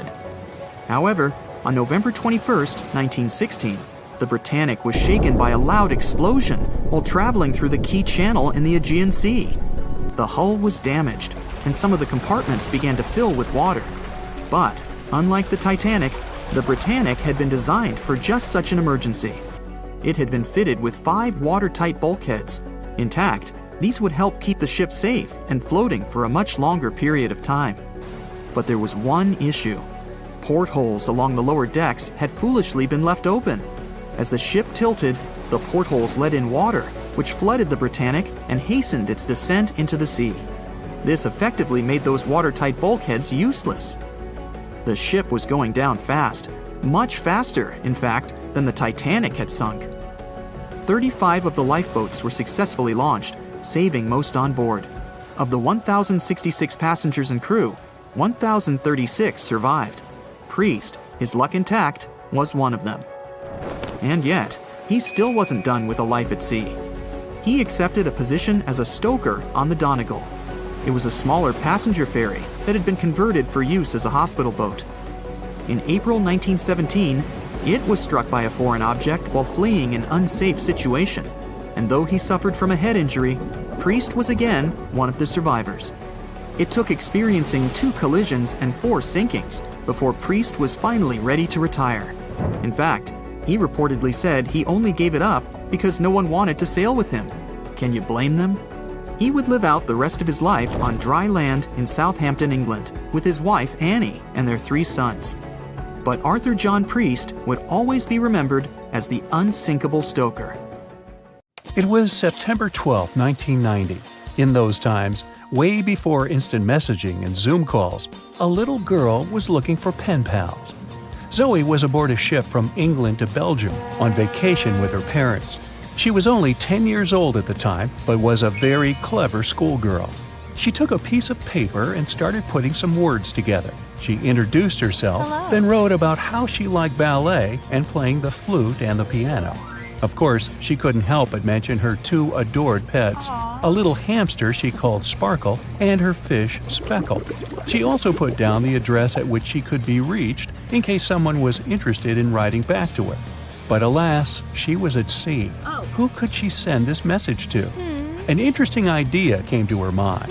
She carefully placed her letter in a plastic bottle, tightly closed the lid to protect it from the water, and threw it into the sea. The little girl's excitement faded away over the years as she didn't receive a response. Maybe the bottle got stuck somewhere. Maybe it was swallowed by some big, scary sea creature. Or maybe the water actually poked through the plastic cap and destroyed her message. Many years later, on Christmas, a letter for Zoe was received at her parents' house under her maiden name. The postage signaled that the message was from Europe. It was from a Dutch couple, Piet and Jacqueline Lateau, who had found her delicate bottle and were very considerate to write back. They pointed out that they had found the letter among the debris thrown at the shore by the sea. Zoe's letter had been stranded for a staggering 23 years at sea and traveled for more than 350 miles to reach its final destination near Rotterdam in the Netherlands. That's quite a voyage for a small plastic bottle. A story similar to that of Zoe is the strange connection between 2 little boys. A little German boy named Frank Uzbek was on a boat traveling to Denmark when he got the same idea as Zoe. He was 5 years old at the time he put together a message and threw it into the unknown. The year was 1987. He got his response years later when he was 29.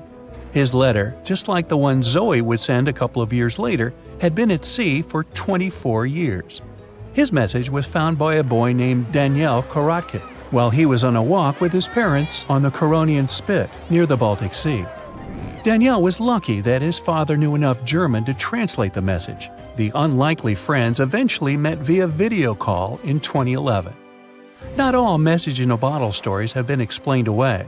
In 2013, a Croatian surfer came across a damaged bottle while near the Adriatic Sea.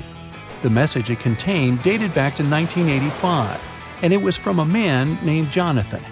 The sender was eager for his letter to reach a woman named Mary, and he also expressed his keenness for her to respond. Since the letter was supposedly sent from Nova Scotia, the bottle had to have traveled a mind-boggling 3,700 miles. The message went from the Atlantic Ocean, entered the Mediterranean Sea, and reached the Adriatic shores in Croatia. The identities of neither John nor Mary were ever discovered. There are also messages in a bottle with wonderful love stories to share. This was the case for Ake and Paulina Viking. When Ake, a lonely Swedish sailor, placed a letter in a bottle and threw it in the Mediterranean Sea, he had no idea the piece of paper would eventually reach his future wife. This was in the early 1950s. The bottle was found by an Italian man who was inspired enough to give it to his niece, Paulina. After a year of back-and-forth letters being exchanged, Ake and Paulina eventually met and got married. Having decided to share their story with the world, they became somewhat of a celebrity couple for the time. They even shared video footage of their wedding with the world, and their story was featured in a bunch of newspapers. This fortunate event started a movement between young people looking for love, increasing the number of messages being thrown out at sea in search of a fairy tale ending. Not all the stories that started out like this eventually worked out, though. In 1945, an American named Frank Hayostak placed a similar message to that of Akis in a bottle and threw it in the waters. Almost a year later, his letter was found by an Irish woman. Her name was Brenda O'Sullivan. Their years of correspondence soon caught the attention of the media at the time, but their friendship never flourished because of the added pressure. They eventually met in person when Frank traveled to Ireland, but he didn't stay for long, and they eventually got out of touch with each other. After Titanic met its strange ending, many bottles containing secret messages started to surface. Almost all of them proved to be counterfeited, apart from one letter. Years after Titanic had sunk in the icy Atlantic waters, a bottle was found on the Irish shores. It was supposedly from a man named Jeremiah Burke, and to this day, it is considered to be the only genuine message in a bottle originating from Titanic. The piece of paper simply stated the sender's name and the location, the Titanic, accompanied by the word goodbye.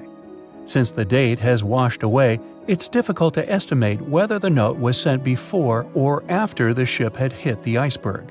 The common understanding is, however, that since Jeremiah was looking to relocate to the U.S., he was merely sending his last symbolic regards to his family and friends back in Ireland. This simple way of meeting and sometimes corresponding with people has turned into a hobby for a man from a Canadian province named Prince Edward Island, located east of the U.S. state of Maine. This man, Harold Hackett, claims to have sent over 4,000 bottles into the Atlantic Ocean since 1996. He also claims to have received many responses from all over the world, including letters from people in Europe, like France and Germany, but also from the Bahamas or even Africa. This unlikely pastime earns him about 150 Christmas cards from his pen pals each year. To this day, he refuses to add his phone number to any of his letters. This way, he ensures that if people ever want to contact him, the only means of doing so is via a written letter. He's also studied the best times to send the messages in the water based on the direction of the winds and the currents. Now, some bottles spend a whole lifetime at sea after being cast away by their sender. It was the case for a British man that wrote a message and placed it into a bottle before throwing it in the English Channel in 1914. His name was Thomas Hughes, and he wanted to direct the message to his wife, but was polite enough to write a letter to whoever got their hands on the bottle first, asking them to redirect the piece of paper accordingly. The bottle didn't reach his wife, since it was found 85 years later on the Essex coast. The man that stumbled upon the bottle was kind enough to reach out to the family and place the message in possession of Thomas's daughter. And 85 years isn't the longest time for a small bottle to be cruising the waves. A scientist named Hunter Brown was studying currents in the North Sea when this idea came to his mind. He placed the same message in almost 2,000 bottles and requested the unlikely recipient that they write back with the location of their discovery. He thought this method would help him better understand the layout of the North Sea currents. A bottle was found about 11 miles from its original departing location after 97 years. To this day, more than 300 of the original bottles relating to Hunter Brown's project eventually made it to the shore. Not all of the messages that were found in bottles got replied to via physical letters. Oliver van de Walle threw a bottle containing a letter on the English coast while he was on vacation with his family. He was 14 at the time. 33 years later, a woman reached out on Facebook claiming she had gotten his message and tracked him down through his social media profile. At first, he hardly remembered having placed the letter in the bottle, but he eventually recounted the events, even the fact that he sealed the bottle with candle wax to make sure it was leak-proof. And then there's Christina Aguilera.